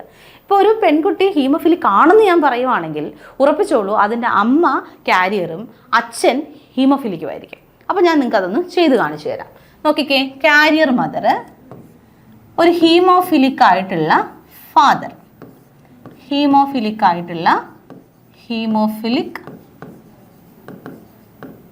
ഫാദർ. ഇവർക്കുണ്ടാകുന്ന കുഞ്ഞുങ്ങളെ നമുക്ക് ഇന്ന് ക്രോസ് ചെയ്ത് കണ്ടുപിടിക്കാം. ഓക്കെ, ക്രോസ് ചെയ്യാനേ. അപ്പോൾ അതിനുവേണ്ടി നമ്മൾ ആദ്യം എന്ത് ചെയ്തു? ഗ്യാമേറ്റ് എഴുതണം. X capital H X small H. ഇവിടെ ആകുമ്പോൾ എക്സ് സ്മോൾ എച്ച് വൈ അല്ലേ. ഇനി നമ്മൾ എന്ത് ചെയ്യുന്നു? ക്രോസ് ചെയ്യുന്നു. ഇതൂടെ ക്രോസ് ചെയ്യും. അപ്പോൾ X capital H X small H. ഇതൂടെ ക്രോസ് ചെയ്യുന്നു. X capital H Y. ഇതൂടെ ക്രോസ് ചെയ്യുന്നു. X small H X small H. ഇതൂടെ ക്രോസ് ചെയ്യുന്നു. X small H Y. Okay, അപ്പോൾ 4 കുട്ടികളുണ്ടായി. അപ്പോൾ ഇവരുടെ കേസിൽ നമുക്ക് ഇവർ ആരൊക്കെയാണെന്നൊന്ന് എഴുതാം. X capital H X small H എന്ന് പറയുമ്പോഴത്തേന് ഇത് കാരിയർ ഫീമെയിലാണ് അല്ലേ, കാരിയർ ഫീമെയിൽ. ഓക്കെ, അടുത്തത് എക്സ് ക്യാപിറ്റൽ എച്ച് വൈ എന്ന് പറയുമ്പോഴത്തേന് അതെന്താ? നോർമൽ മെയിലാണ്. ക്യാപിറ്റൽ എച്ച് ആയതുകൊണ്ട് നോർമൽ മെയിലാണ്. ഇതോ എക്സ് സ്മോൾ എച്ച് നമ്മൾ കണ്ടുപിടിക്കേണ്ട കാര്യം കിട്ടി. അഫക്റ്റഡ് ആയിട്ടുള്ള, അല്ലെങ്കിൽ അഫക്റ്റഡ് എന്ന് എഴുതുന്നില്ല, ഹീമോഫിലിക് എന്ന് എഴുതാം.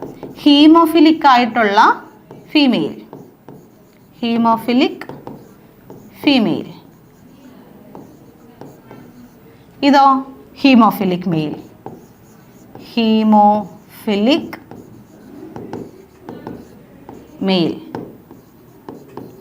ക്ലിയർ ആയോ? അപ്പോൾ നമുക്ക് കണ്ടുപിടിക്കേണ്ട ആളെ നമുക്ക് കിട്ടിക്കഴിഞ്ഞു. ഇത് കേട്ടോ, ഇതാണ് നമുക്ക് വേണ്ടുന്ന ആൾ. അതായത് ഹീമോഫിലിക് ഫീമെയിൽ ആകണമെങ്കിൽ അവിടെ ആരൊക്കെ വരണം? കാരിയർ മദറും വരണം, അതോടൊപ്പം തന്നെ ഹീമോഫിലിക് ആയിട്ടുള്ള ആര് വരണം, ഫാദറും വരണം. ക്ലിയർ ആയോ? അപ്പോൾ ഇതാണ് ഈ പറഞ്ഞ സ്റ്റേറ്റ്മെൻറ്റിൻ്റെ അർത്ഥം. ഓക്കെ, അപ്പോൾ അത് നമ്മളിപ്പോൾ പറഞ്ഞു കഴിഞ്ഞു. അടുത്ത പോയിന്റ് നോക്കാം. The family pedigree of Queen Victoria shows the number of haemophilic descendants as she was a carrier of the disease. അതായത് ക്വീൻ വിക്ടോറിയ എന്ന് പറയുന്നത് ഈ പറയുന്ന ഹീമോഫീലിയ എന്ന രോഗത്തിൻ്റെ ഒരു കാരിയർ ആയിരുന്നു. അപ്പോൾ ഈ വിക്ടോറിയയുടെ ആ കുടുംബത്തിൽ വരുന്ന മക്കൾക്കൊക്കെ, അല്ലെങ്കിൽ പ്രത്യേകിച്ച് ആൺകുട്ടികൾക്കൊക്കെ, അല്ലെങ്കിൽ ആ ഒരു രീതിയിൽ എന്താണ് അവരുടെ ഡിസെൻഡൻസ് അങ്ങനെ പറയുന്നത് കുറച്ചുകൂടെ ബെറ്റർ. അപ്പോൾ അവർക്ക് എന്ത് ഈ അസുഖം ഉണ്ടായിരുന്നു, അമ്മയിൽ നിന്ന് ആൺകുട്ടിയിലേക്കായിരിക്കും അത് എത്തിയിട്ടുണ്ടാവുക.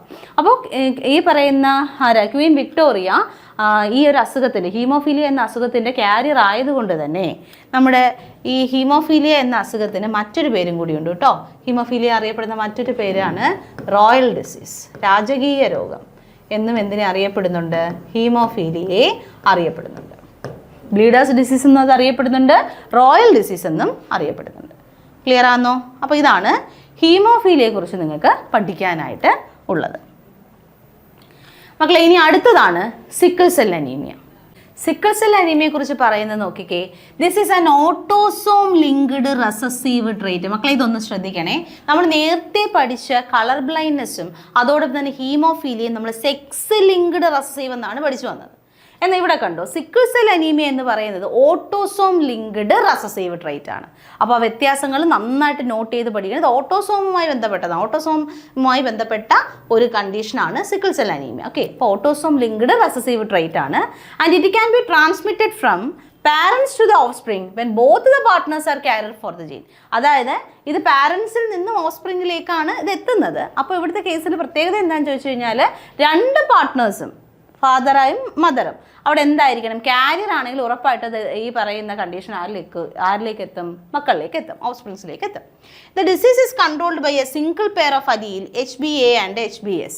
അതായത് ഇവിടുത്തെ അലീൽസ് നമ്മൾ നേരത്തെ പറയുന്നത് പോലെ തന്നെ ഇവിടെയും അലീലുകളുണ്ട്. ഇവിടുത്തെ അലീൽസ് എന്ന് പറയുന്നത് HBAയും അതോടൊപ്പം തന്നെ ഏതാണ്, HBSഉം ആണ് ഇവിടുത്തെ അലീൽസ് ആയിട്ട് നമ്മൾ എടുത്തിരിക്കുന്നത്. ഓക്കെ, അപ്പം നമുക്ക് അടുത്തത് കാണുമ്പോൾ നിങ്ങൾക്ക് മനസ്സിലാവും ഞാൻ എന്താ അങ്ങനെ പറഞ്ഞത്. നോക്കിയടാ മക്കളെ, ഇതിൽ HBA എന്ന് പറഞ്ഞാൽ നോർമൽ അലീലാണ്. HBS എന്ന് പറഞ്ഞാൽ എന്തായിരിക്കും, സിക്കിൾ സെൽ അനീമിയയുമായി ബന്ധപ്പെട്ട് അഫക്റ്റഡ് ആയിട്ടുള്ള അല്ലെങ്കിൽ ഡിഫക്റ്റീവ് ആയിട്ടുള്ള എന്താണ് അലീലാണ്. അപ്പോൾ നോക്കിക്കേ, HBA എന്ന് വന്നു കഴിഞ്ഞാൽ, അതായത് ഹോമോസൈഗസ് ഡോമിനൻ്റ് കണ്ടീഷൻ വന്നു കഴിഞ്ഞാൽ അത് നോർമലാണ്. ഓക്കെ, ഹീമോഗ്ലോബിനുമായി ബന്ധപ്പെടുത്തി നിങ്ങളിവിടെ ചിന്തിച്ചാൽ മതിയാവും. HBS സാധാരണ ഓട്ടോസോമിലല്ലേ, അപ്പോൾ നമുക്കിവിടെ എക്സ് എന്നൊന്നും എഴുതാൻ പറ്റില്ല, എക്സും വൈ ഒന്നും എഴുതാൻ പറ്റില്ല, സെക്സ് ക്രോമസോമുമായി ബന്ധപ്പെട്ട അല്ലല്ലോ ഈ അസുഖം. അപ്പം HBA എന്ന് പറഞ്ഞാൽ നോർമലാണ്. എസ് എന്ന് പറയുമ്പോൾ ചിന്തിക്കുക അവിടെ ഡിഫക്റ്റീവ്, സിക്കിൾ സെൽ അനീമിയയുമായി ബന്ധപ്പെട്ടത്. അപ്പോൾ HBS എന്ന് പറയുമ്പോൾ എന്താ, അത് ഹെട്രോസൈഗസ് ആണ്. അപ്പോൾ ഇവിടുത്തെ കേസിൽ എന്താ പ്രത്യേകിച്ച്, ഇവർ കാരിയർ ആയിരിക്കും, അസുഖം ഇല്ല പക്ഷേ കാരിയർ ആയിരിക്കും. എന്നാൽ ഹോമോസൈഗസ് റെസസീവ് കണ്ടീഷൻ വരാമല്ലോ, രണ്ട് HBS വരുന്ന കേസ്, HBS ആണെങ്കിൽ അത് അഫക്റ്റഡ് ആണ്, ഹീമോഫീലിയ അല്ല, സിക്കിൾ സെൽ അനീമിയ ഉണ്ട്. അപ്പോൾ ഒന്നുകൂടെ പറയാം, HBA ഇങ്ങനെയാണ് വരുന്നതെങ്കിൽ നോർമലായിട്ടുള്ള ഇൻഡിവിജ്വൽ, അത് മെയിലും ഫീമെയിലും, കാരണം അത് ഓട്ടോസോം ആയതുകൊണ്ട് നോർമലായിട്ടുള്ള ഇൻഡിവിജ്വൽ എന്ന് തന്നെ പറയാം. HBS ആണെങ്കിൽ ഇത് കാരിയർ ആയിരിക്കും, മെയിലോ ഫീമെയിലോ ആരായാലും ഇത് കാരിയർ ആയിരിക്കും. അതേസമയം HBS എന്നിങ്ങനെ വരുന്നതെങ്കിൽ അവിടുത്തെ കേസിൽ ആ ഒരു ഇൻഡിവിജ്വൽ എന്താണ്, അഫക്റ്റഡ് ആണ്. അഫക്റ്റഡ് എന്ന് പറഞ്ഞാൽ എന്താ, അവർക്ക് ഏത് അസുഖമാണ് ഇവിടെ നമ്മൾ പറഞ്ഞുകൊണ്ടിരിക്കുന്നത്, സിക്കിൾ സെൽ അനീമിയ ഉണ്ട്. ക്ലിയർ ആണോ? അപ്പോൾ എന്തുവാ ഈ സിക്കിൾ സെൽ അനീമിയ എന്നുള്ളൊരു കണ്ടന്റ് നിങ്ങൾക്ക് മനസ്സിലാക്കണ്ടേ, അതിനെക്കുറിച്ച് പറയാം. Out of the 3 possible genotype, ഇപ്പം നമ്മൾ 3 പോസിബിൾ ജീനോടൈപ്പുകൾ പറഞ്ഞില്ലേ, അതിനകത്ത് homozygous individuals for HBS show the diseased phenotype. അതായത് ഹോമോസൈഗസ് റെസസീവ് കണ്ടീഷൻ, അതായത് HBS എന്നൊരു കണ്ടീഷൻ വന്നാൽ മാത്രമേ അവിടെ എന്തുണ്ടാവുകയുള്ളൂ, അസുഖം ഉണ്ടാവുള്ളൂ. അപ്പോൾ ഡിസീസ്ഡ് കണ്ടീഷൻ വരുവാണെങ്കിൽ അലീലിക് റെപ്രസെൻറ്റേഷൻ എങ്ങനെ വരും, HBS. ഹെട്രോസൈഗസ് വന്നാൽ, അതായത് HBS കണ്ടീഷൻ വന്നാൽ ഇൻഡിവിജ്വൽ അപ്പിയർ എന്താണ്, അൺഅഫക്റ്റഡ്. ഇൻഡിവിജ്വൽ എന്താണ്, അൺഅഫക്റ്റഡ് ആണ്, പക്ഷേ ദേ ആർ ദ കാരിയേഴ്സ്. പക്ഷെ അവരെന്താണ്, കാരിയർ ആണ്. അതായത് 50% പോസിബിലിറ്റി ഉണ്ട് തൊട്ടടുത്ത തലമുറയ്ക്ക്, അല്ലെങ്കിൽ തൊട്ടടുത്ത പ്രോജനിക്ക് ഈ ഒരു അസുഖം വരാൻ, സിക്കിൾ സെൽ അനീമിയ വരാൻ. പക്ഷേ ഇവർ കാരണമാകും ആരാ, ഹെട്രോസൈഗസ് ആയിട്ടുള്ള ഈ ഒരു ഇൻഡിവിജ്വൽ, അതായത് HbA-HbS, അവർക്ക് HbS എന്ന് പറഞ്ഞാൽ ആ ഒരു അലീൽ ഉള്ളത് കൊണ്ട് തന്നെ അവർക്ക് ഈ HbSനെ തൊട്ടടുത്ത തലമുറയിലേക്ക് കൈമാറാം. അപ്പോൾ ആ ഉണ്ടാവുന്ന തൊട്ടടുത്ത തലമുറയിലുള്ള ഓഫ്സ്പ്രിങ്സിന് അതിനകത്ത് 50% ചാൻസ് ഉണ്ട് അസുഖം വരാനായിട്ട്, അല്ലേ? അപ്പോൾ അവർ ക്യാരിയറായിട്ട് ആക്ട് ചെയ്യും. ആരാ? ഹെട്രോസൈഗസ് ആയിട്ടുള്ള ഇൻഡിവിജ്വൽസ് ഇവിടെ ക്യാരിയറായിട്ടാണ് ആക്ട് ചെയ്യുന്നത്. ഇനി ഈ അസുഖം വരുന്ന എന്തുകൊണ്ട്? സിക്കിൾ സെൽ അനീമിയ എന്ന് പറഞ്ഞ ഒരു ഡിസോർഡർ വരാനുള്ള കാരണം, the defect is caused by the substitution of glutamic acid by valine at the 6th position of the beta globin chain of the hemoglobin molecule.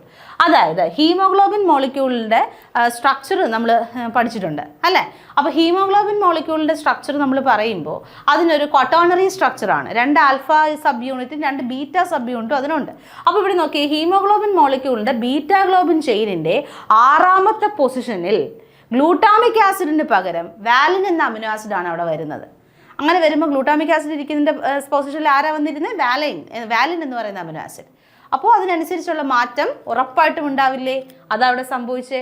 The substitution of amino acid in the globin protein results due to the single base substitution at the 6th codon of the beta globin gene from GAG to GUG. അപ്പോൾ ഞാൻ നിങ്ങളോട് പറഞ്ഞ ഇത്രയേ ഉള്ളൂ.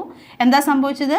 Glutamic ആസിഡിന് പകരം glutamic acid എന്ന amino ആസിഡിന് പകരം അവിടെ വാലിൻ എന്ന് പറയുന്ന അമിനോ ആസിഡ് വന്നു. വാലിൻ എന്ന് പറയുന്ന അമിനോ ആസിഡ് വന്നു. അത് വരാനുള്ള കാരണം ഈ ബീറ്റാ ഗ്ലോബിൻ ചെയിനിൻ്റെ ജീൻ നമ്മൾ പരിശോധിക്കുകയാണെങ്കിൽ ആ ജീനിനകത്ത് ഇവിടെ പറയുന്നുണ്ടോ, due to the single base substitution at the 6th codon of the beta globin gene. Beta globin ജീനിനകത്ത് 6th കോഡോണിൽ എന്ത് സംഭവിച്ചു എന്ന് പറഞ്ഞാൽ ഒരു സബ്സ്റ്റിറ്റ്യൂഷൻ നടന്നു. ഒരു സിംഗിൾ ബേസിന് മാറ്റം സംഭവിച്ചു. അതായത് GAG എന്നുള്ളത് എന്തായിട്ട് കൺവേർട്ട് ചെയ്യപ്പെട്ടു? GUG. എ അങ്ങ് മാറി അവിടെ ആര് വന്നു? യു വന്നു, അല്ലേ? അവർ സിംഗിൾ ബേസിനാണ് മക്കളെ മാറ്റം വന്നത്, ഒരു പോയിന്റിലാണ് മാറ്റം വന്നേ. ഇതാണ് പോയിന്റ് മ്യൂട്ടേഷൻ. നമ്മൾ കഴിഞ്ഞ ക്ലാസ്സിൽ പോയിന്റ് മ്യൂട്ടേഷൻ പറഞ്ഞ ഓർമ്മയുണ്ടോ? സിംഗിൾ ബേസിന് മാറ്റം സംഭവിക്കുന്നത്. അപ്പോൾ ഇവിടെ നോക്കി, ഈ എ മാറി ഇവിടെ യു വന്നു. അപ്പോൾ ഈ GAG മാറി GUG ആയി കോഡോണിനകത്ത്. അപ്പോൾ എന്ത് പറ്റി? അപ്പോൾ GAG ആയിരുന്നുവെങ്കിൽ ഗ്ലൂട്ടാമിക് ആസിഡും GUGയുമായി ബന്ധപ്പെട്ടാണ് വാലിൻ എന്ന അമിനോ ആസിഡ് വരുന്നത്. അപ്പോൾ GAGക്ക് പകരം അവിടെ GUG ആയി മാറി. അപ്പോൾ എന്ത് സംഭവിച്ചു? ഗ്ലൂട്ടാമിക് ആസിഡിന് പകരം അവിടെ വാലിൻ വന്നു, അല്ലേ? അപ്പോൾ ഈ ഒരു കണ്ടീഷനാണ് ഏതെന്ന് പറയുന്നത്? സിക്കിൾ സെൽ അനീമിയ എന്ന് പറയുന്നത്. അപ്പോൾ അത് മനസ്സിലാക്കുന്ന ഒരു ഫിഗർ ഇതാ ഇവിടെ കാണിച്ചിട്ടുണ്ട്. നോക്കിക്കേ, നമ്മുടെ ഹീമോഗ്ലോബിൻ്റെ നോർമൽ ചെയിൻ ആണ് മുകളിൽ കാണിച്ചേക്കുന്നത്. Normal beta globin chain. അതിൻ്റെ 6ാമത്തെ പൊസിഷനിൽ ആരായിരിക്കുന്നത്? ഗ്ലൂട്ടാമിക് ആസിഡ് എന്ന അമിനോ ആസിഡ്. എന്നാൽ തൊട്ട് താഴെ കാണിച്ചിരിക്കുന്ന ഹീമോഗ്ലോബിൻ്റെ ഡിഫക്റ്റീവ് ആയിട്ടുള്ള ബീറ്റാ ഗ്ലോബിൻ ചെയിൻ ആണ്. അതിൽ 6ാമത്തെ പൊസിഷൻ നിങ്ങൾ നോക്കിക്കുക. 6ാമത്തെ പൊസിഷനിൽ ഗ്ലൂട്ടാമിക് ആസിഡിന് പകരം ആരായിരിക്കുന്നത്?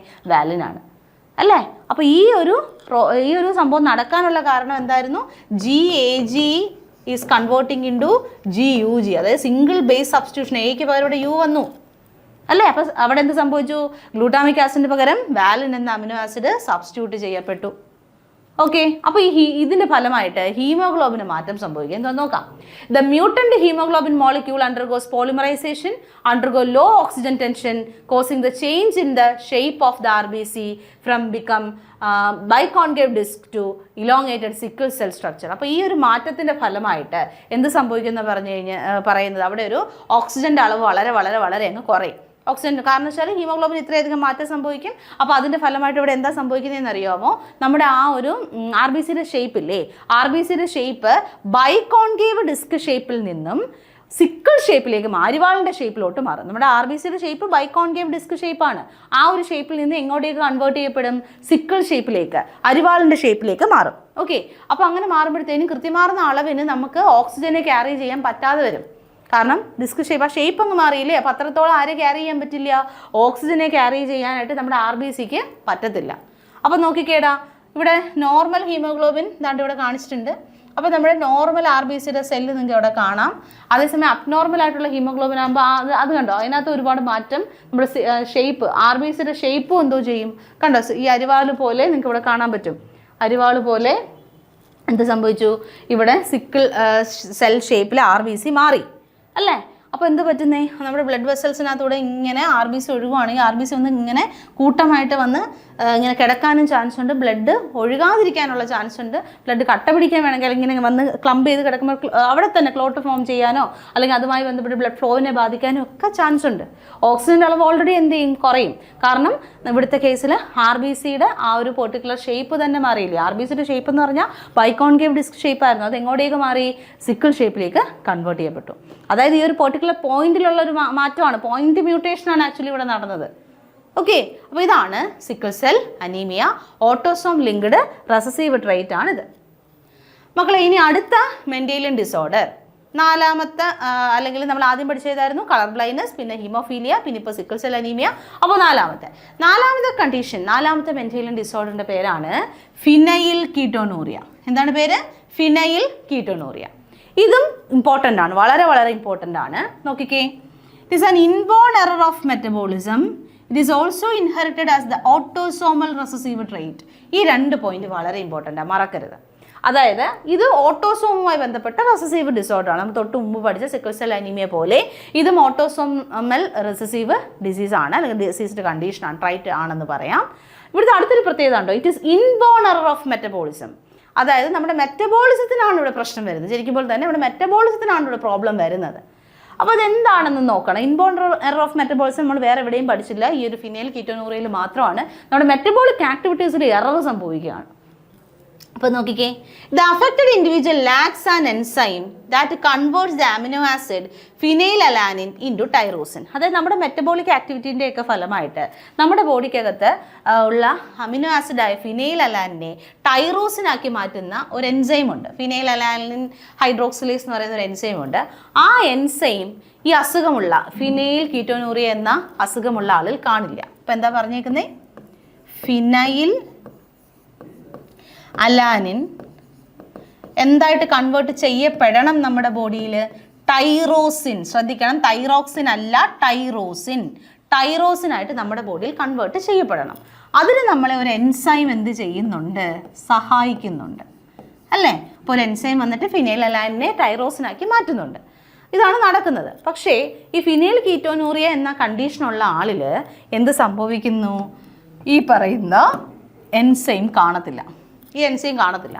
അപ്പോൾ ഈ എൻസൈം ഇല്ലെങ്കിൽ ഫിനൈൽ അലാനിനെ എന്തായിട്ട് കൺവേർട്ട് ചെയ്യാൻ പറ്റത്തില്ല, ടൈറോസിനായിട്ട് മാറുമോ മക്കളെ. അപ്പോൾ ഈ പ്രോസസ്സ് നടക്കുമോ, നടക്കത്തില്ലെന്നാണ് ഞാൻ പറഞ്ഞു വരുന്നത്. Okay, as a result of this, phenylalanine is accumulated and converted into phenyl pyruvic acid and their derivatives. അപ്പോൾ നോക്കിക്കേ, ഈ പറഞ്ഞ process, that is phenylalanine ടൈറോസിനായിട്ട് മാറത്തില്ല, ഈ എൻസൈം ഇല്ലാത്തതുകൊണ്ട്. അതിൻ്റെ ഫലമായിട്ട് നമ്മുടെ ബോഡിയിൽ ഫിനൈൽ അലാനിൻ അക്യൂമുലേറ്റ് ചെയ്യുകയും അതിൻ്റെ ഫലമായിട്ട് ഫിനൈൽ പൈറൂവിക് ആസിഡും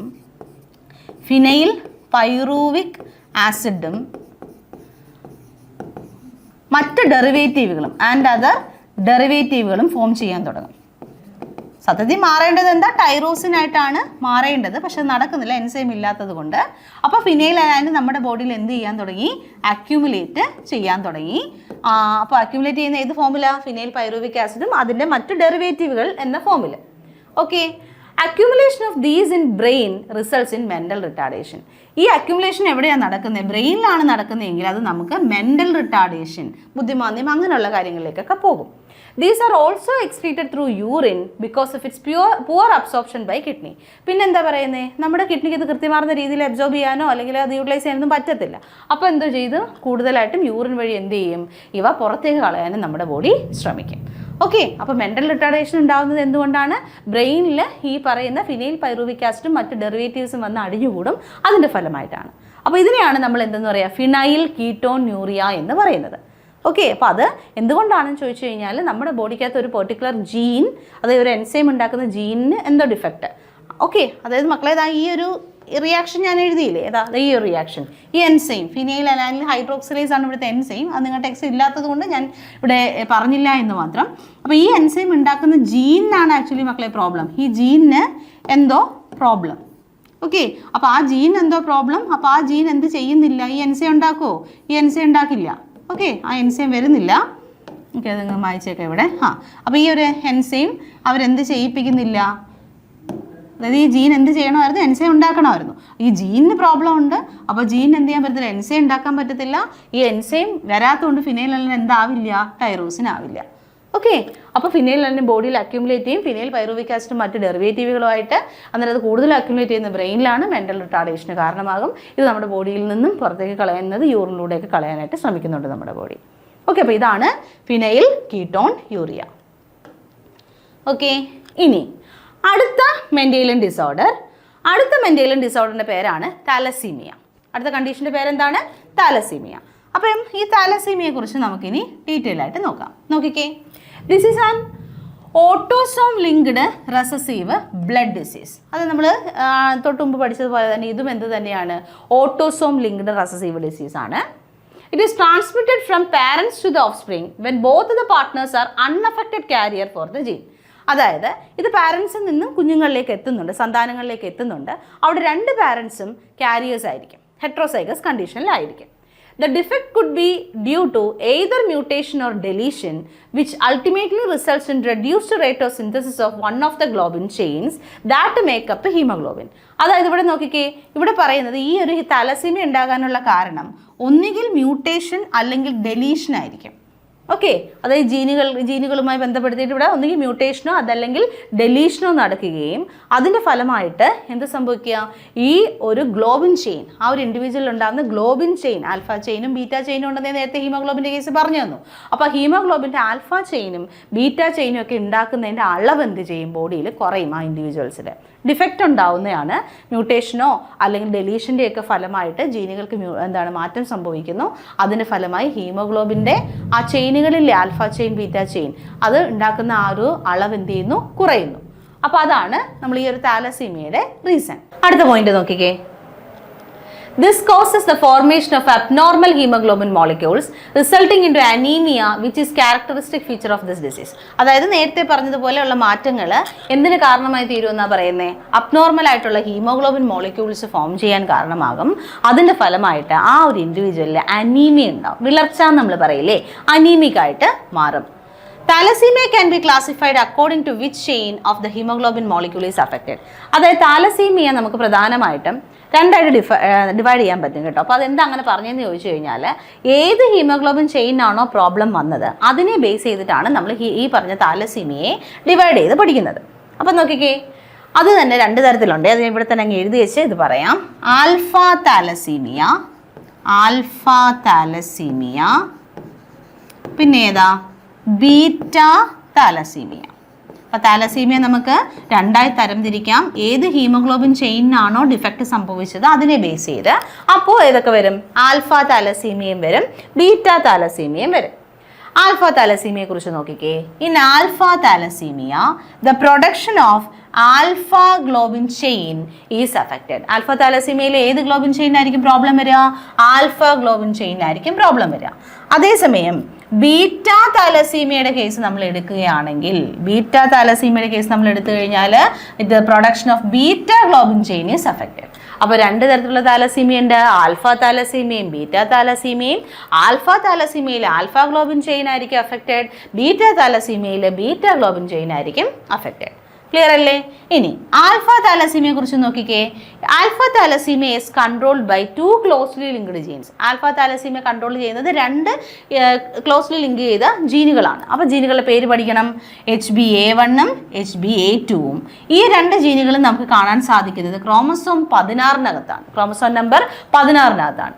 Okay, of each parent, and it is observed due to the mutation or deletion of one or more of the 4 genes. അപ്പോൾ ഇവിടെ നോക്കിക്കേ, HbA1 HbA2 എന്ന് പറയുന്നത് ഏത് ക്രോമസോമിനകത്താണ് കാണുന്നത്, ക്രോമസോം 16. ഇത് ഓരോ പാരന്റിൽ നിന്നും കിട്ടും. അപ്പോൾ 4 ജീൻ ടോട്ടലി വരും അല്ലേ. അപ്പോൾ ഇവിടുത്തെ കേസിൽ നിങ്ങൾ ചിന്തിക്കുക, ഇവർക്ക് എന്തെങ്കിലും മ്യൂട്ടേഷനോ ഡെലീഷനോ ജീനുകൾക്ക് സംഭവിക്കുമ്പോഴാണ് ഏത് താലസീമിയ വരിക, ആൽഫ താലസീമിയ. ക്ലിയർ അല്ലേ? അപ്പോൾ ആൽഫ താലസീമിയ. അപ്പോൾ അതിൽ നിങ്ങൾ ഓർത്ത് വെച്ചിരിക്കേണ്ട പോയിന്റ് എന്തൊക്കെയായിരിക്കും? ആൽഫ താലസീമിയയിൽ ഓർത്ത് വെച്ചിരിക്കേണ്ടത് ഏത് ചെയിനാ, alpha chain is affected, alpha chain is affected. അടുത്തത് ജീനുകളുടെ പേര് ഓർത്ത് വെച്ചിരിക്കണം. ജീൻസ് ഏതൊക്കെയാ? HB, A1, HB, A2 genes വരുന്നത്. ക്രോമസോം നമ്പർ ഏത് ക്രോമസോമിനകത്താ? ക്രോമസോം 16. ഇത്രയും കാര്യങ്ങൾ നിങ്ങൾ ഓർത്ത് വെച്ചേക്കണം. ഇനി അടുത്ത നോക്കിക്കേ. The more genes affected, the less alpha globin molecules are produced. അതായത് ജീനുകൾ നമ്മളിപ്പോൾ ഒരു ഏകദേശം 4 ജീനുകളോളം പറഞ്ഞല്ലേ. അപ്പോൾ അതിനകത്ത് കൂടുതൽ ജീനുകളാണ് അഫക്റ്റ് ചെയ്യുന്നതെങ്കിൽ എന്ത് സംഭവിക്കും? ആൽഫ ഗ്ലോബിൻ ചെയിൻ്റെ അളവ് എന്ത് ചെയ്തു വരും? കുറഞ്ഞു വരും. ഉണ്ടാവുന്ന ആൽഫ ഗ്ലോബിൻ ചെയിൻ്റെ അളവ് എന്ത് ചെയ്യും? കുറയാൻ തുടങ്ങും. അടുത്തയാണ് ബീറ്റാ താലസീമിയ. ബീറ്റാ താലസീമിയയുടെ കേസിൽ ഇവിടെ ഒരു ഒറ്റ ജീനേ വരുന്നുള്ളൂ. ഒരു സിംഗിൾ ജീനാണ് അഫക്റ്റ് ചെയ്യുന്നത്. അതിൻ്റെ പേര് HBB. അപ്പോൾ ഈ പറയുന്ന ജീൻ കാണപ്പെടുന്നത് ക്രോമസോം 11-നകത്താണ്. ഓക്കെ, അപ്പോൾ ഈ ക്രോമസോം 11-നകത്ത് കാണപ്പെടുന്ന HBB എന്ന ജീൻ എന്തെങ്കിലും പ്രോബ്ലം സംഭവിച്ചു കഴിഞ്ഞു കഴിഞ്ഞാൽ ബീറ്റാ താലസീമിയ ഉണ്ട്. അതായത് ബീറ്റാ ഗ്ലോബിൻ ചെയിനുകളുടെ അളവ് എന്ത് ചെയ്യും? കുറയാൻ തുടങ്ങും. ഓക്കെ, അപ്പോൾ ബീറ്റാ താലസീമിയയെ കുറിച്ച് നമ്മുടെ അടുത്ത് ചോദിച്ചു കഴിഞ്ഞാൽ നമുക്ക് എങ്ങനെ എഴുതാം? ബീറ്റാ താലസീമിയയുടെ പ്രത്യേകതകൾ നമുക്ക് എഴുതാം. എന്തൊക്കെയാണ് പ്രത്യേകത? Beta globin chain is affected. Beta globin chain is affected. Beta globin chain ആണ് അഫക്റ്റ് ആകുന്നത്. ക്ലിയർ അല്ലേ? അപ്പോൾ ഇവിടുത്തെ കേസിൽ ഏത് ജീനാണ്? HBB എന്ന് പറയുന്ന ജീനാണ്. ക്രോമസോമിൻ്റെ പേരെന്താ? ക്രോമസോം 11. ക്ലിയർ ആണോ? ഓക്കെ, അത് പഠിക്കണം. Thalassaemia differs from sickle cell anaemia. താലസീമിയയും സിക്കിൾ സെൽ അനീമിയയും എന്ത് ചെയ്യുന്നുണ്ട്? ഡിഫറൻ്റ് ആയിട്ടാണ് ഇരിക്കുന്നത്. That the former is a quantitative problem. Former എന്ന് പറഞ്ഞാൽ ഇവിടെ ഉദ്ദേശിക്കുന്നത് താലസീമിയ എന്ന് പറയുന്നത് ഒരു ക്വാണ്ടിറ്റേറ്റീവ് പ്രോബ്ലം ആണ്. അതേസമയം ഈ പറയുന്ന ലാറ്റർ എന്ന് പറയുന്ന ആരാണ്? Sickle cell anaemia is A qualitative problem. മറക്കരുത്. നോക്കിക്കേ, താലസീമിയ സിക്കിൾ സെൽ അനീമിയ നമ്മൾ പ്രത്യേകത പറയാണ്, അല്ല വ്യത്യാസം പറയാണ്. താലസീമിയ എന്ന് പറഞ്ഞൊരു ക്വാണ്ടിറ്റേറ്റീവ് പ്രോബ്ലം ആണ്. സിക്കിൾ സെൽ അനീമിയ എന്ന് പറയുന്നത് ഒരു ക്വാളിറ്റേറ്റീവ് പ്രോബ്ലം ആണ്. എന്താ അങ്ങനെ പറഞ്ഞു നോക്കിയേ? താലസീമിയയുടെ കേസിൽ നിങ്ങൾ ചിന്തിക്കുക, അവിടെ ഉണ്ടാകുന്ന ഗ്ലോബിൻ ചെയിനുകളുടെ ഡിഫക്റ്റീവ് ആയിട്ടുള്ള ഗ്ലോബിൻ ചെയിൻ അല്ല, അവിടെ ഗ്ലോബിൻ ചെയിനുകളുടെ എണ്ണത്തിലാണ് പ്രശ്നം വരുന്നത്. അതുകൊണ്ട് അവിടുത്തെ ക്വാണ്ടിറ്റിക്കാണ് പ്രോബ്ലം വരുന്നത്. അതുകൊണ്ടാണ് താലസീമിയ ക്വാണ്ടിറ്റേറ്റീവ് പ്രോബ്ലം എന്ന് പറഞ്ഞത്. അതേസമയം സിക്കിൾ സെൽ അനീമിയ എന്ന് പറഞ്ഞു കഴിഞ്ഞാൽ എണ്ണത്തിനൊന്നും അവിടെ പ്രശ്നം വരുന്നില്ല, ചെയിനുകൾ അതുപോലെ തന്നെ ഉണ്ടാകുന്നുണ്ട്. പക്ഷേ അവിടെ എന്താണ്? അതിൻ്റെ ക്വാളിറ്റിക്കാണ് പ്രോബ്ലം വരിക അല്ലേ? നോക്കിക്കേ, ഇൻകറക്റ്റ് ആയിട്ട് കൃത്യമാർന്ന രീതിയിൽ ഫംഗ്ഷൻ ചെയ്യുന്ന ഗ്ലോബിൻ ചെയിൻ ആണോ ഉണ്ടാവുന്നത്? ഗ്ലോബിൻ ചെയിൻ ഉണ്ടാവുന്നുണ്ട്, പക്ഷേ കൃത്യമാർന്ന രീതിയിൽ ഫംഗ്ഷൻ ചെയ്യുന്ന ഗ്ലോബിൻ ചെയിൻ അല്ല ഉണ്ടാവുന്നത്. ഇൻകറക്റ്റ്ലി ഫംഗ്ഷനിങ് ആയിട്ടുള്ള ഗ്ലോബിൻ ചെയിൻ ആണ് അവിടെ ഫോം ചെയ്യുന്നത്. അതുകൊണ്ടാണ് സിക്കിൾ സെൽ അനീമിയ ഒരു ക്വാളിറ്റേറ്റീവ് പ്രോബ്ലം ആണെന്ന് ഞാൻ പറഞ്ഞത്. ഓക്കെ, അതൊരു ഇമ്പോർട്ടൻറ്റ് സെക്ഷനാണ്. ഈ ഒരു ഭാഗം പഠിച്ചു വെച്ചേക്കാം. ഇതിൽ നിന്നൊരു ക്വസ്റ്റ്യൻ പ്രതീക്ഷിക്കാം. ഓക്കെ, അപ്പോൾ മക്കളെ നമ്മൾ ഇത്രയും നേരം ഡിസ്കസ് ചെയ്തത് മെൻഡേലിയൻ ഡിസോർഡേഴ്സ് ആണ്. മെൻഡേലിയൻ ഡിസോർഡർ എന്ന് പറയുമ്പോൾ ഏതെങ്കിലും ഒരു പെർട്ടിക്കുലർ ജീനിന് എന്തെങ്കിലും പ്രോബ്ലം വരുന്നതിൻ്റെ ഫലം സിംഗിൾ ജീനിന് വരുന്ന പ്രോബ്ലം ആയിരുന്നു എന്തെന്ന് പറയുക? Mendelian disorders. ഇനി നമ്മൾ ഡിസ്കസ് ചെയ്യാനായിട്ട് പോണത് നോൺ മെൻഡേലിയൻ ഡിസോർഡേഴ്സ് അല്ലെങ്കിൽ ക്രോമസോമൽ ഡിസോർഡേഴ്സ് എന്ന് പറയുന്ന കാറ്റഗറിയാണ്. അപ്പോൾ അതെന്താന്ന് നോക്കി. Chromosomal disorders, on the other hand, are caused due to the absence or excess or abnormal arrangement of one or more chromosomes. അതായത് ഒന്നിലധികം ക്രോമസോമുകളോ നമ്മുടെ ബോഡിക്കകത്ത് കൃത്യമാർന്ന രീതിയിൽ അറേഞ്ച് ചെയ്തിട്ടില്ല, അബ്നോർമലായിട്ടാണ് അറേഞ്ച് ചെയ്തിരിക്കുന്നത്, അല്ലെങ്കിൽ ഇവരുടെ അളവ് കൂടുകയോ കുറയുകയോ ചെയ്യുന്നു. ഓക്കെ, അവർ ഈ പറഞ്ഞ ക്രോമസോമുകളുടെ അളവ് എന്ത് ചെയ്യുന്നു? ഒന്നുകിൽ കൂടുന്നു, അല്ലെങ്കിൽ കുറയുന്നു, അല്ലെങ്കിൽ ഈ ക്രോമസോമുകളുടെ അറേഞ്ച്മെൻറ്റ് കൃത്യമാർന്ന രീതിയിൽ ആകുന്നില്ല. അപ്പോൾ ക്രോമസോമുകളുമായി ബന്ധപ്പെട്ട ഡിസോർഡർ ആണ് മക്കളെ എന്തെന്ന് പറയുക? ക്രോമസോമൽ ഡിസോർഡേഴ്സ് എന്ന് പറയുക. അപ്പോൾ ക്രോമസോമൽ ഡിസോർഡേഴ്സിൻ്റെ പ്രശ്നം എന്താണ്? എന്തുകൊണ്ട് അതുണ്ടാവുന്നേ? Due to the absence or excess or abnormal arrangement of one or more chromosomes. Okay, അപ്പോൾ ക്രോമസോമൽ ഡിസോർഡർ എന്ന് പറയുക ക്രോമസോമുമായി ബന്ധപ്പെടുത്തിയിട്ടുള്ള പ്രോബ്ലംസ് ആണ് ഇതിൽ നമുക്ക് പഠിക്കാനായിട്ടുള്ളത്. അടുത്ത പോയിന്റ് നോക്കുക, ഇത് എന്തുകൊണ്ടാണ് ഇങ്ങനെ സംഭവിക്കുന്നത് അതറിയണ്ടേ? Failure of segregation of chromatids during cell division cycle results in the gain or loss of chromosome called aneuploidy. അപ്പോൾ ഇവിടെ നമ്മൾ പഠിക്കേണ്ട 2-3 ടേംസ് ഉണ്ട്. അന്യൂപ്ലോയിഡി, പോളിപ്ലോയിഡി തുടങ്ങിയ ടേംസ് പഠിക്കണം. അപ്പോൾ എന്താ ഈ അന്യൂപ്ലോയിഡി എന്ന് നോക്കി.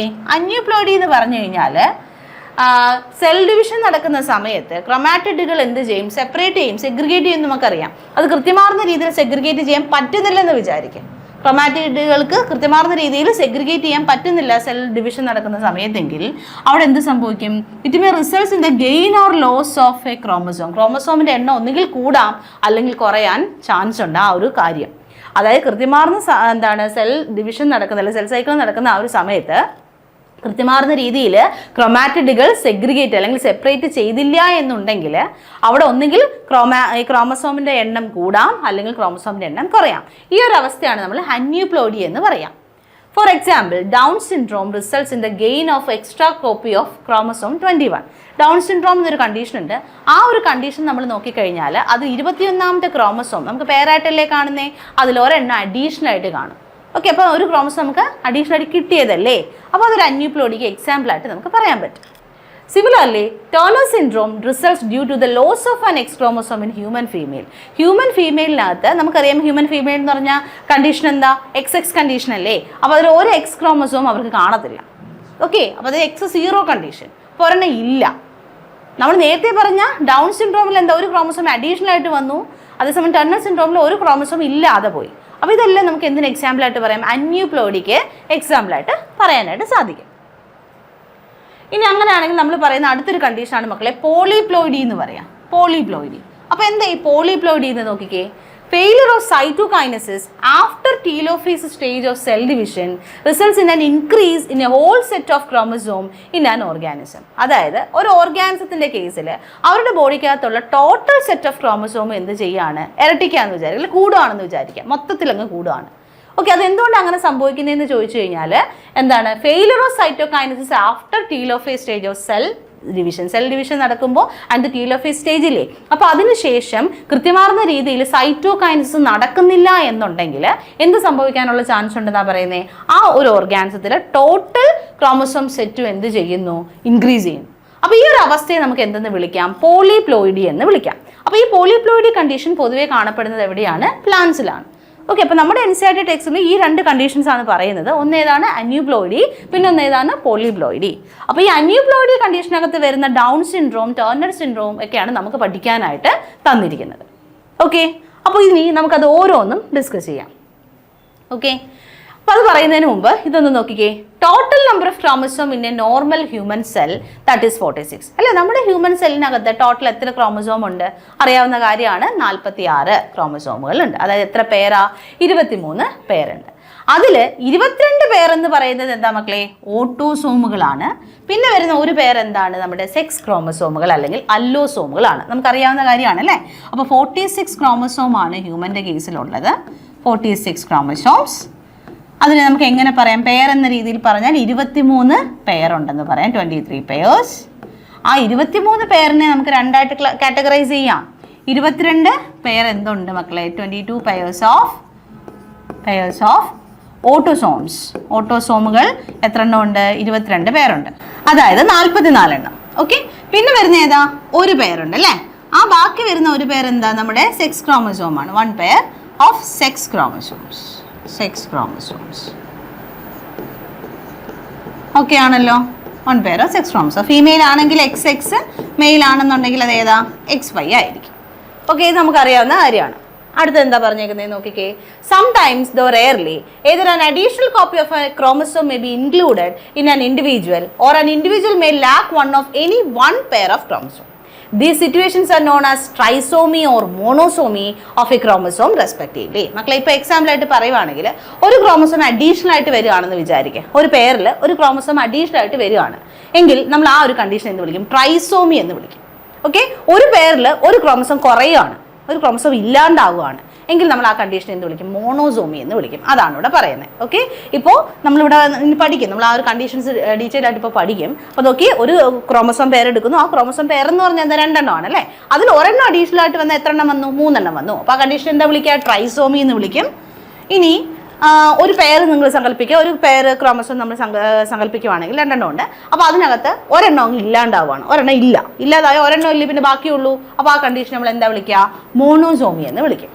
Such a situation leads to very serious consequences in the individual. അപ്പോൾ ഇങ്ങനെയുള്ള കണ്ടീഷൻസ് ട്രൈസോമി, മോണോസോമി, ക്രോമസോമുകൾക്കൊക്കെ വരാമല്ലോ. അപ്പോൾ ഇങ്ങനെയുള്ള കണ്ടീഷൻസ് വന്നാൽ അത് എന്താണ്? പല മാതിരിയുള്ള പ്രശ്നങ്ങളിലേക്ക് അല്ലെങ്കിൽ എന്താണ് ഡിസോർഡേഴ്സിലേക്ക് നയിക്കാറുണ്ട്. അപ്പോൾ അതിനെക്കുറിച്ചാണ് ഇനി നമ്മൾ ഡിസ്കസ് ചെയ്യുന്നത്. അപ്പോൾ ക്രോമസോമൽ ഡിസോർഡേഴ്സിൽ തന്നെ നമുക്ക് പഠിക്കാനായിട്ട് NCERT ടെക്സ്റ്റിൽ 3 എണ്ണം നൽകിയിട്ടുണ്ട്.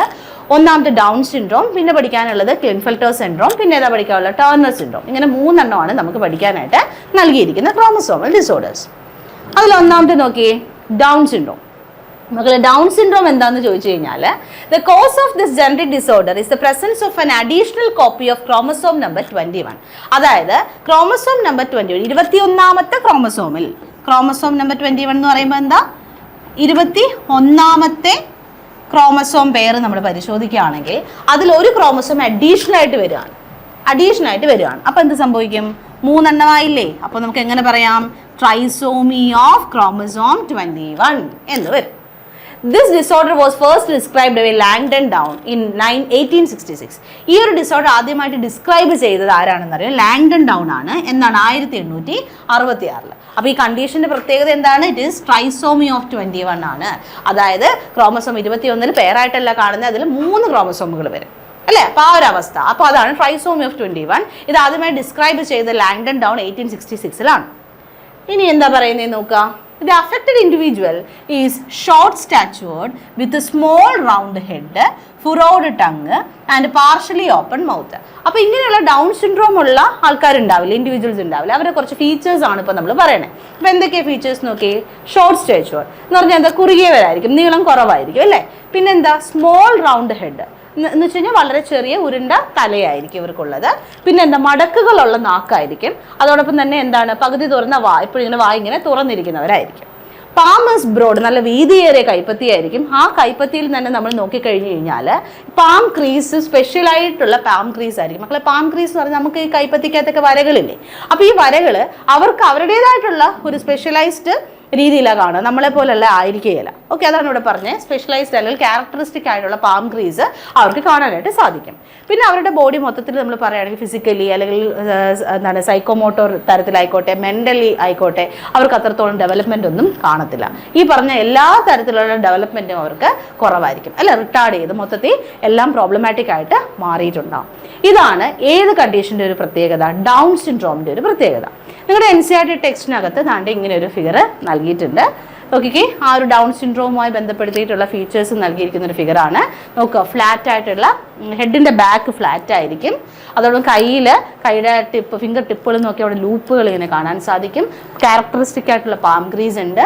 ഫ്ലാറ്റ് ആയിട്ടുള്ള ബ്രോഡായിട്ടുള്ള ഫേസ് ഇവർക്ക് ഉണ്ടാകും. അതോടൊപ്പം ഞാൻ നേരത്തെ പറഞ്ഞില്ലേ, നാക്ക് എങ്ങനെയായിരിക്കും, മടക്കുകളും ചുളിവുകളും ഒക്കെ ഉള്ള നാക്കായിരിക്കും. അതോടൊപ്പം തന്നെ ജന്മനാ തന്നെ അവർക്ക് ഹാർട്ട് ഡിസീസ് ഉണ്ടാകും. ഇതൊക്കെ എന്താണ്, ഈ ഒരു ഡൗൺ സിൻഡ്രോമിൻ്റെ കുറച്ച് ഫീച്ചേഴ്സാണ്. അപ്പോൾ ഡൗൺ സിൻഡ്രോം എന്താണെന്ന് മനസ്സിലായേ? മറക്കരുത്. ഇപ്പോൾ ഡൗൺ സിൻഡ്രോം എന്ന് പറഞ്ഞാൽ എക്സ്ട്രാ അവിടെ എന്ത് സംഭവിക്കുകയാണ്, ഒരു ക്രോമസോം വരികയല്ലേ. അപ്പോൾ നമുക്കറിയാം ടോട്ടൽ ക്രോമസോം നമ്മൾ എടുക്കുകയാണെന്നുണ്ടെങ്കിൽ ഒരാളിൽ 46 ആയിരുന്നു വരേണ്ടത്. അപ്പോൾ ഇവിടെ ഒരെണ്ണം എക്സ്ട്രാ വന്നപ്പോൾ 46 + 1 ദാറ്റ് ഈസ് 47 ആയി. അതായത് 46 എന്ന് പറയുമ്പോൾ നമ്മൾ 2n കണ്ടീഷനാണ്. അപ്പോൾ 2n + 1 എന്ന രീതിയിലാണ് ഇവിടെ കണ്ടീഷൻ മാറിയത്. അപ്പോൾ 2n + 1 എന്ന് പറയുമ്പോൾ ഏത് ഡിസോർഡറുമായി ബന്ധപ്പെട്ടതാണ് എന്ന് ചോദിച്ചാൽ അത് ഏതാണ്? ഡൗൺ സിൻഡ്രോമുമായി ബന്ധപ്പെട്ടതാണ്. ഓക്കെ അല്ലേ? അടുത്തതാണ് ക്ലിൻഫെൽറ്റർ സിൻഡ്രോം. അപ്പോൾ എന്താ ഈ ക്ലിൻഫെൽറ്റർ സിൻഡ്രോം എന്ന് നോക്കിക്കേ. This genetic disorder is also caused due to the presence of an additional copy of X chromosome resulting into a karyotype of 47, that is XX, 47 XXY. അതായത് ഇവിടെ എന്താ പറയുന്നത് നോക്കി, ഇവിടെയും ഒരു അഡീഷണൽ ക്രോമസോം വരികയാണ്. ഓക്കെ, ഇപ്പോൾ ഇവിടെ ഒരു അഡീഷണൽ ക്രോമസോം വരികയാണ്. അപ്പോൾ അതിൻ്റെ ഫലമായിട്ട് ഒരു ക്രോമസോം അഡീഷണൽ വന്നു എന്ന് പറഞ്ഞാൽ 46 എന്ന് പറയുന്ന ക്രോമസോം നമ്പറുള്ള ആൾക്കാർ 47 മാറി അല്ലേ. അപ്പോൾ അവരുടെ കാരിയോടൈപ്പ് നമ്മൾ എഴുതുമ്പോൾ എങ്ങനെ വരും? XXY, ഒരെണ്ണം കൂടെ അഡീഷണൽ 47, XXY എന്ന് വന്നു അല്ല. ടോട്ടൽ എഴുതുമ്പോൾ 47 ക്രോമസോം വരുന്നുണ്ട്. XXY എന്ന് പറഞ്ഞ മക്കളെ എത്രയേ ഉള്ളൂ, ഇവിടെ മെയിലിൻ്റെ കേസാണ് അവർ. പക്ഷെ അവരിലേക്ക് ഒരു എക്സ്ട്രാ ക്രോമസോം ആയിട്ട് ഇവിടെ വരുന്ന ഒരു X ക്രോമസോം അഡീഷണൽ വരികയാണ്.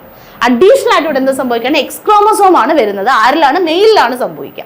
അപ്പോൾ XY കണ്ടീഷൻ വരും. 46 എന്നുള്ളത് 47 ക്രോമസോമിലോട്ട് മാറി. അങ്ങനെയുള്ള ഇൻഡിവിജ്വൽ എങ്ങനെയാണ്? ഓവറോൾ അവർ മാസ്കുലൈൻ ഡെവലപ്മെൻ്റ് ആണ്. മൊത്തത്തിൽ അവർ എന്താണ് ഒരു എന്താ പറയുക, ഒരു മാൻ്റെ ഡെവലപ്മെൻ്റ് ആയിരിക്കും. പക്ഷേ അവരിൽ എന്തും കാണാൻ പറ്റും, ഫെമിനൈൻ ഡെവലപ്മെൻറ്റ് ഉണ്ടാവും.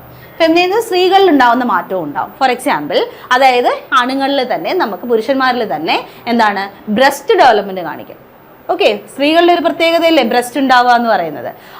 അത് ഈ പറയുന്ന മാനിൽ കാണാൻ സാധിക്കും.